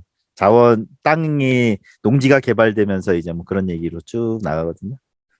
근데 그거를 근데 그 잘 모르죠. 그 책을 그런 책까지 예전에 처음 나온 책을 읽지 않은 사람들은 모르니까 그거들을 다시 개정 증보판을 내야 되는 거야. 자본가를 그 자리에 넣고 뭘 넣고 나중에 자본가가 안 되니까 뿌티부르주아도 넣고 막 뭔가 다른 개념이 새로 나온 또 새로운 개념을 만들어 놓고 막 그러니까 뒤죽박죽이 돼버리죠 나중에는. 그러니까 원래 언어의 의미가 또 바뀌어야 되고 그래서 우리가 항상 하는 얘기가 사회주의 같은 집단주의는 움직이는 관역이다. 네, 걔네들은 계속 얘기가 바뀌기 때문에 그런 얘기를 하는 게 그래서 뭔 얘기에다 빠져. 그래서 자유주의는 옛날 책 계속 봐도 되는데 사회주의나 이런 집단주의는 새로 개정판을 내지 않으면은 현상 설명을 못해요. 자기 이론이 틀려요. 이게 그래서 계속 개정 증보판을 내야 되는 숙명을 가진 사상들이에요. 걔네들은 책의 종류가 많을 수밖에 없어. 되게 재밌는 게, 그러니까 자유주의에 대해서도 비슷한 시각으로 옛날 시스템, 옛날 사상, 그래서 이미 작동하지 않는 모델로 똑같이 생각하는 것 같더라고요. 뭔가 시스템이 계속 바뀌어야 된다는 식으로. 근데 이게 되게 웃긴 게 저는 이제 비트코인과 관련된 일을 하고 있으니까 비트코인의 그 백서가 2008년도에 이렇게 퍼블리시가 되고 퍼블리시가 아니라 사실 배포된 형태거든요.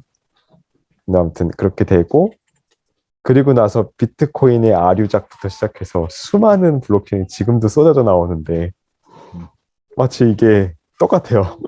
제 입장에서는 비트코인의 그 화이트 페이퍼가 너무나 완벽한 모든 거를 정말 고려해서 설명해주는 어떤 기본서이자 아주 핵심이 되는 거를 가지고 있고 그래서 사실 여기를 공부하면 그 나머지 것들이 굉장히 많이 설명되고 이해가 되는데 이 시장에 뭐 참여하고 있는 뭐 코인 매매를 하든 뭐 이걸 가지고 비즈니스를 하든 수많은 사람들은 그거 다 옛날 시스템이잖아 이런 식으로 치부해버리고 계속 뭔가 새로운 거를 자꾸 얘기하고 뭐 이게 안 되면 이렇게 바꾸고 여기 안 되면 이렇게 바꾸고 계속 그러고 있는 게 되게 똑같다는 생각이 드네요.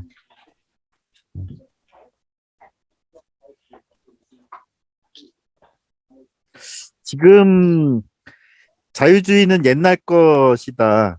틀렸다라고 얘기한 게 케인스주의거든요.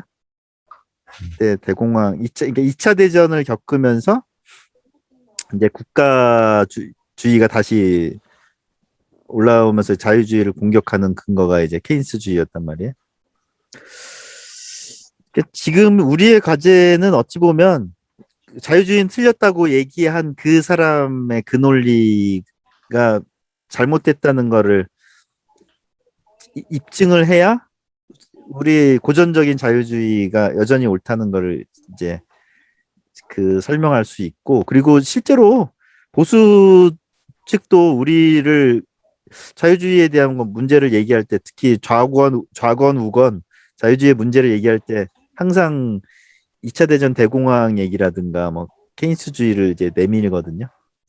이제 재미있는 거는 케인스주의가 이러이러해서 잘못됐다, 그게 이런 문제를 일으켰다라고 하는 걸 얘기를 해도 그걸 안 받아들이죠.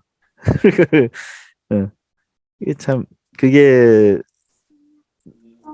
그래서 그 해법을 그래도 그건 아니다, 좀 덜 저기 했다, 그 말하자면 덜 관리했다라는 논리로 이제 가는 게 이제 문제죠.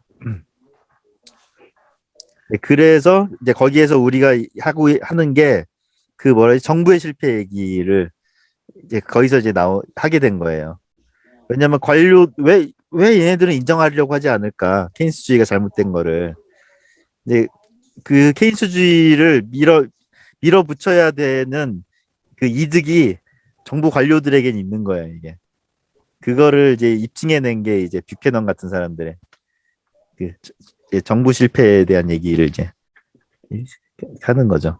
그래서 지금은 전선이 어찌 보면 정부 관료주의에 있을 수 있어요. 정부 관료주의에 있고, 정부 관료주의들이 정부의 국가가 그런 거, 관료주의들이 주로 쓰는 무기인 화폐, 그 은행 화폐, 이쪽이 어찌 보면 전선이 거기가 있을 것일 수 있어요. 그래서 그 부분은 어떻게 이겨낼 것인가의 문제는 사실은 아이디어의 문제인 것 같고, 그건 정말 학자들이 굉장히 많은 아이디어를 좀 짜내야 되는 문제인 것 같고, 우리 같은 일반 시민들은 생각을 이제 집단주의에 휩쓸리지 말자는 생각을 자꾸, 생각에 대한 걸 좀, 그 전선을 좀 확대를 하는 게 우리의 숙제 아닐까? 뭐 요즘 그 정도 생각이에요, 저는. 그런 것도 참 중요한 것 같아요. 지금 그린님 같은 경우 그런 접근들, 이렇게 좀 다양한 얘기들, 상대의 주장 같은 것도 좀 많이 보고, 이것저것 가리지 말고 많이 이렇게 두루두루 받아들이고, 거기에서 그런 모습들을 자유주의 원칙에서 다 설명이 되거든요. 이런 부분들을 이렇게 이쪽에서 얘기하는 것에 대해서는 우리가 이렇게 받아들일 수 있겠구나 하는 것들을 많이 쌓아놓는 게, 그게 또 무기가 되거든요. 굉장히 우리 같은 시민 단계에서는 저쪽이 주로 많이 얘기하는 것들을 많이 들어보고, 나는 정말 뉴스공장은 못 듣겠는데, 뉴스공장까지는 내가 못 보겠고, 도저히 내가 짜증나가지고 못 보겠고, 매불쇼 같은 거 정도까지는 볼 수 있겠더라고요.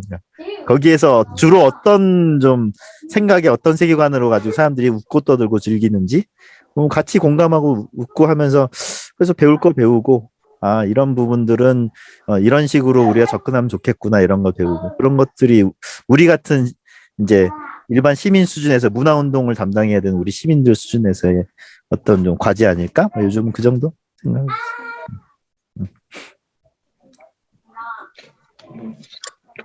방금 모기님 말씀하신 대로 그냥 뭐 어느 하나에 그냥 뭐 이게 진리야, 뭐 이게 정답이야라고 생각하기보다 그냥 일단 제가 보고 일부 생각한 것까지만 한번 들어가 보자라는 생각으로 일단 뭐 책을 뭐 여기 이것저것 읽기 시작했는데, 생각해보니 이런 자유주의 원전에 대한 부분은 뭐 다 건너 들었지 뭐 제가 직접 본 적이 없더라고요. 그래서 사실 자유기업은 본 것도 이제 여기 뭐 하이에크 책 뭐 이런 책 검색하다가 또 찾아온 것도 있었는데 뭐 그런 것처럼.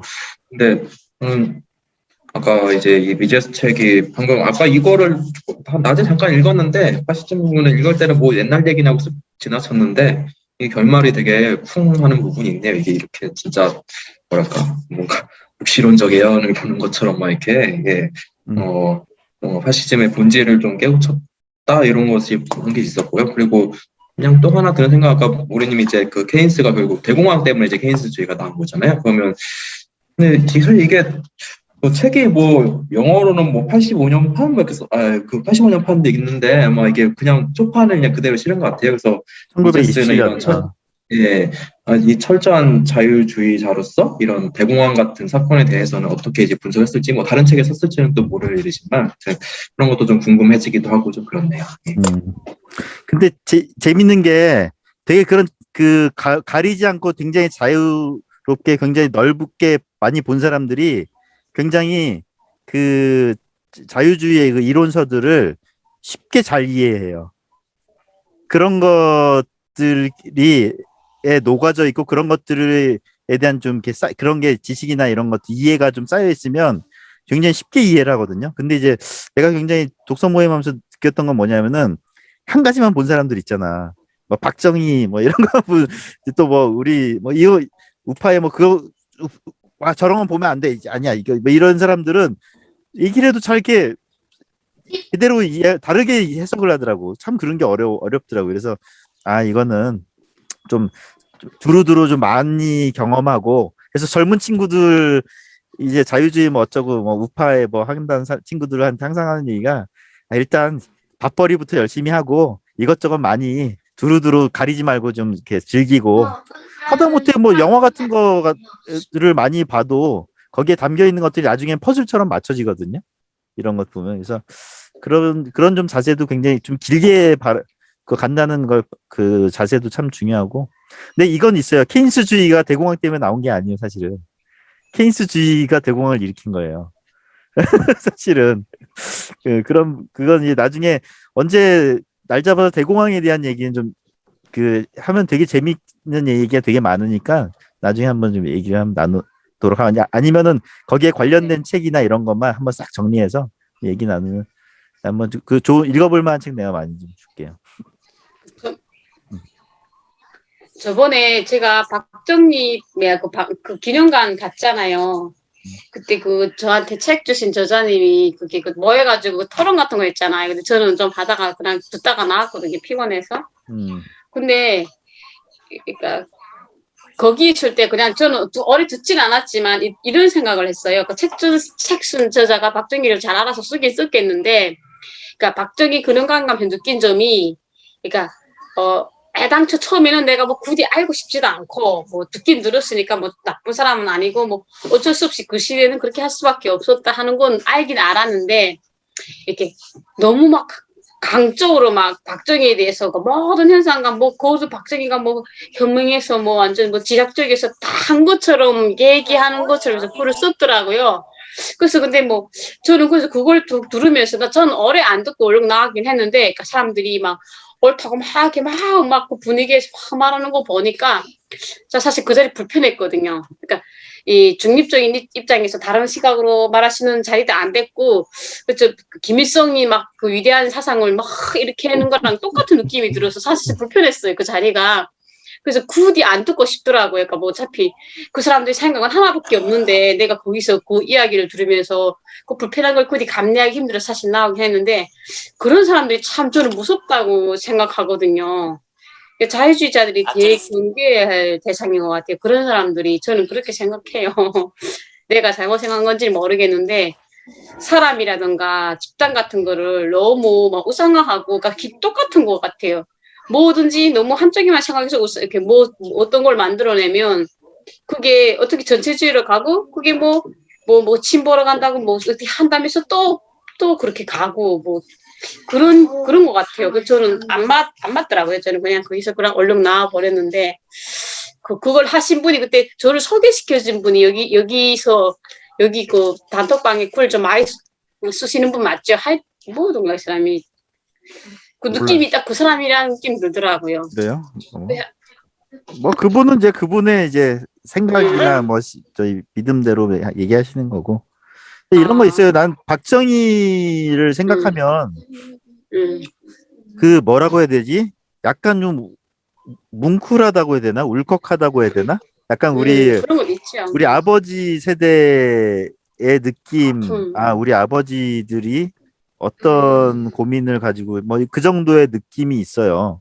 아버지 근데 박정희라는 사람이 무슨 뭐 여대생을 끼고 뭘 했다든가 또 이승만이 무슨 다리 폭파하고 런을 했다든가 이런 얘기는 개인적으로는 되게 분노를 느끼죠. 그런 얘기를 들으면 사실은 왜냐하면 그 사람들이 한 역할들이 있고 그분들이 나름 노력해서 지금 우리의 이 모습을 만들었는데 그럼 사실 약간 우리 아버지 할아버지를 되게 욕한다는 느낌이 들어서 굉장히 기분은 언짢고 그런데 이런 건 있잖아요. 우리 아버지 할아버지가 만능신은 아니잖아.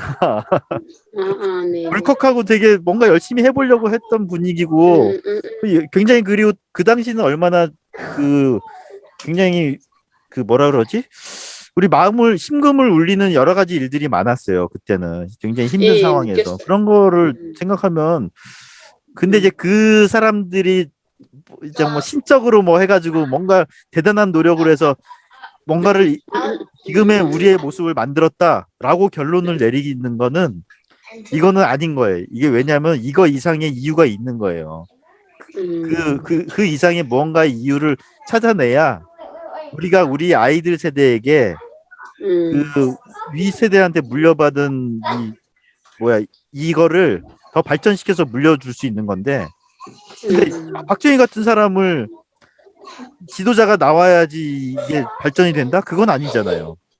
그쵸. 그런데 굉장히 울컥하고 굉장히 고마운 아버지 같은 존재지만 그 사람이 그리고 또 굉장히 그냥 되게 허리띠 졸라가면서 되게 모범을 보여서 그 모범 때문에 내가 그때 잠깐 얘기했었나 그 저기 뭐라 그래 그 전제군주 아니 입헌군주제에서의 군주의 역할 뭐 이런 거에 대한 얘기 한 적이 있었나요? 그러니까 사람들의 마음을 모으는 어떤 구심점의 역할을 하면서 사람들을 굉장히 감동시켜가면서 그 힘을 모아서 뭔가 하게 해줬던 고마운 존재 그 정도이긴 하지만 그 이상의 거가 있다고요 지금 그래서 거기에서 이 번영을 계속 이어나가게 하는 어떤 원리 원칙들이란 게 분명히 있을 건데 그거는 건드리지 않고 자꾸 박정희 개인에 대한 그 변명만 맞아, 자꾸 맞아.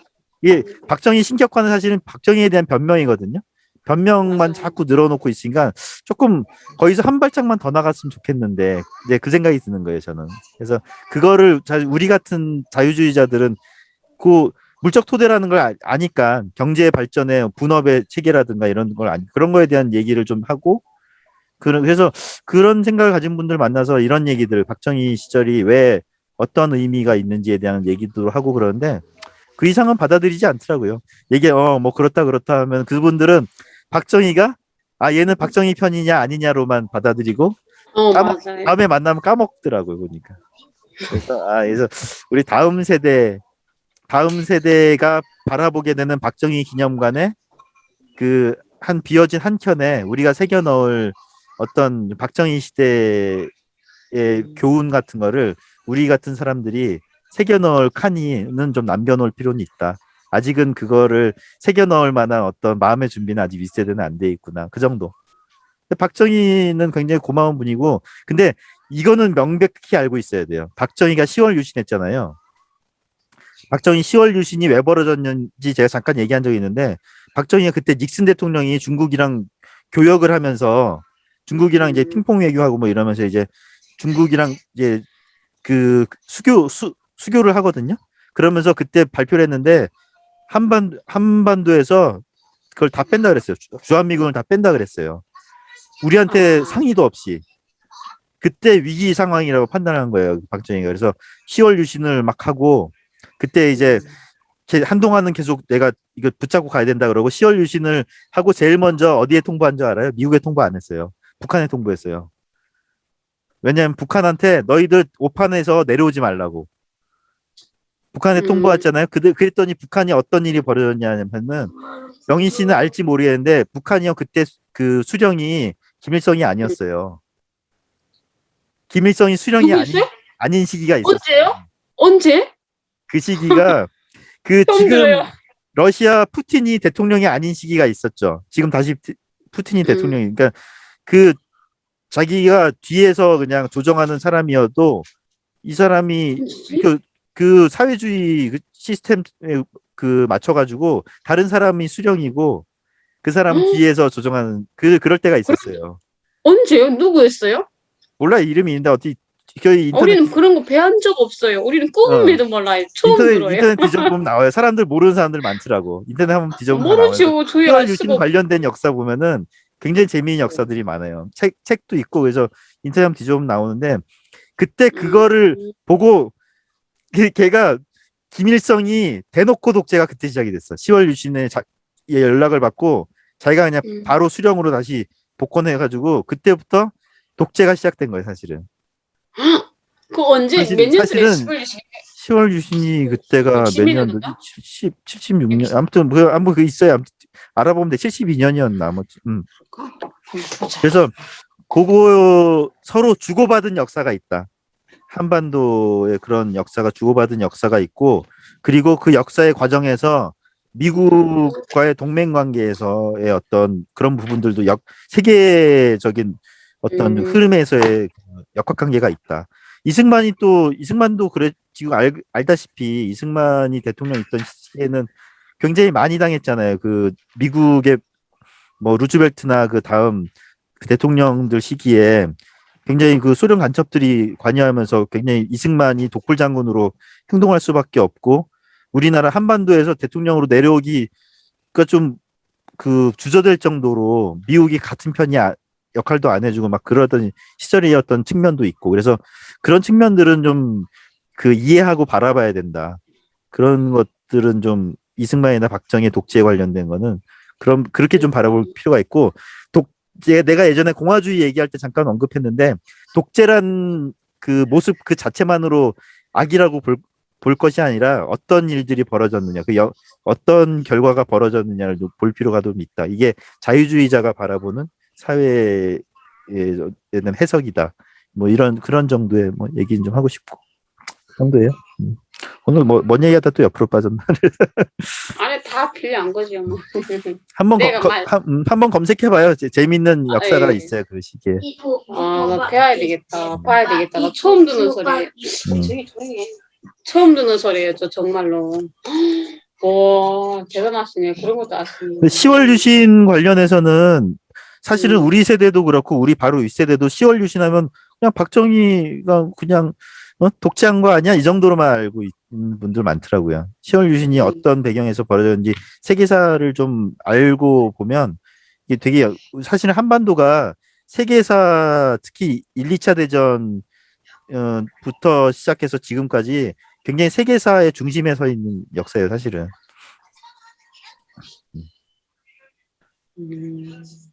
아무튼 뭐 또 지금 얘기가 이제 오늘 11시 안에 끝낼 수 있을 것 같아. 또 혹시 뭐 또 하고 싶은 얘기 또 있거나 뭐 궁금한 얘기나 하고 싶은 얘기나 참 그리고 책 보다가 좀 이렇게 마음에 들어왔던 문구 있으면 또 얘기해 주세요. 어떤 문장일지 알 것 같아 나는. 내가 꽉 마음에 박힌 문장이 있어 나도. 마지막? 뭐 그린님 혹시 마음에 들어온 문장 뭐 있어요? 뭐 중간에 체크한 거는 그 95쪽인데 그러나 사회주의에 대해 효과적으로 반대할 사상으로서는 단 하나 자유주의밖에 없다라는 문장이 하나 있었고요. 예.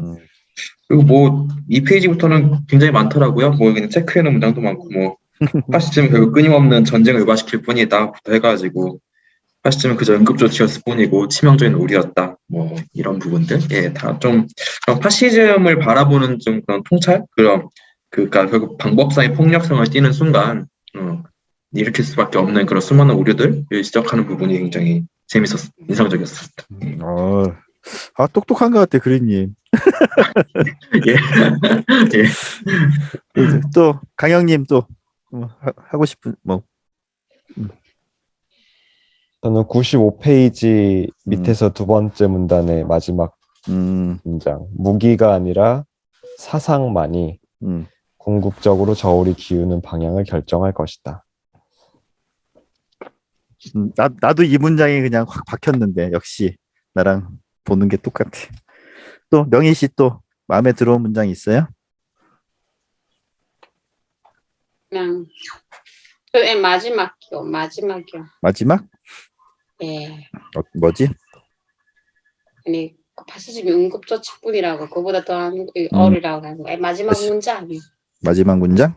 예, 파시즘은 그냥 응급조치였을 뿐이고 그것이 음. 그보다 더한 무엇이라고 생각한다면 치명적인 어휘다 이거예요.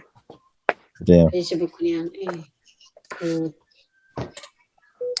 자, 이거 오늘은 여기까지 하고 혹시 뭐 저기 하고 싶은 얘기나 또 궁금한 얘기 있으세요?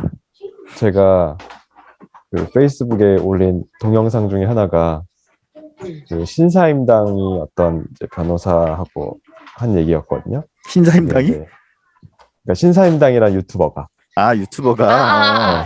그런 유튜버가 내가 있어요. 예. 네, 근데 내가 좋아하는 건데. 그러니까 상처 주는 사람이 있고 상처 받는 사람이 있잖아요. 음. 근데 사실 제가 상처 주는 사람이거든요. 그러니까 뭐냐면 감정적 소비, 그러니까 감정적 지출을 하지 않고 굉장히 상대방한테 팩트로 먼저 확 얘기하는. 근데 그게 아무래도 좀 더 저한테 가까운 제 아내, 저희 아이들한테 조금 더. 그래서 이제 아내가 저한테 그 동영상을 보라고 해줬어요. 교육 영상이었네? 근데 괜찮은 전 진짜 너무 추천하고 그 동영상을 한번 봐야겠다. 그 페이스북 한번 보고. 봐보세요. 신사임당 유튜버가 그 상처 주는 사람들이 봐야 되는 영상이라고 이렇게 하는 게 있는데, 저 매일 보는데 근데 이제 신사임당 아무튼 구독자. 그러니까 제가 놓치고 있었던 거를 정확하게 지적해 주더라고요. 그러니까 결국엔 사람들은 메시지에 반응하는 게 아니라 메신저를 우선 받아들이고 나서 메시지를 하는데, 그 메신저를 받아들이게 하기 위해서는 저는 감정적 지출, 그러니까 소비 행위를 해야 되는 거예요. 그 어떤 사람하고의 관계에 있어서 내가 팩트를 전달하기 전에 그 사람을 이해하고 이렇게 충분히 어느 정도 관계 형성을 잘하고 대화를 잘 할 수 있는 분위기 만들고 나서 제가 전달하고 있는 팩트를 전달하는 것까지 해야 어떻게 보면 원하는 걸 충분히 이룰 수 있다, 이런 식의 얘기였는데, 저는 그런 거 없고 그냥 아주 효율적이기 위해서는, 우리가 효율적이기 위해서는 내가 그냥 바로 딱 얘기하고 그냥 감정에 대한, 물론 이제 기분 상할 수도 있지만 그냥 성인이니까 정확하게 이게 더 옳은 방향으로 생각하고 이렇게 바뀌어야 되는 거 아니야, 이런 식으로 이제 제가 아내한테 쏘아붙이고 이러면서 이제 문제가 막 생기고 막 이랬었는데, 아까 이제 그린님께서 말씀해 주셨던 게 그러한 어떤 불안감을 느끼는 사람들에 대한 배려해야 되는구나. 그러니까 그게 단순히 어떤 지식이나 사고의 문제가 아니라 애초에 삶의 기반 자체가 불안해서 어떤 경제적 토대일 수도 있고, 혹은 어떤 뭐 어렸을 때 뭐 좀 사랑을 많이 받고 자랐느냐 그러지 못하느냐에 따라서일 수도 있고, 어떤 그런 불안감을 느끼는 분들, 그런 사람들도 분명히 같이 이 세상에 존재하는 거고, 그런 사람들은 자연스럽게 그런 어떤 집단주의 문화에 그냥 너무나 손쉽게 끌려갈 것 같은데, 그런 부분도 꼭 같이 생각해야 되겠구나라는 걸 오늘 좀 느껴서 되게 좋은 말씀이라고 생각이 들었었어요. 좋네. 어디 있어요? 어느 카테고리에 있어요? 신사임당이요?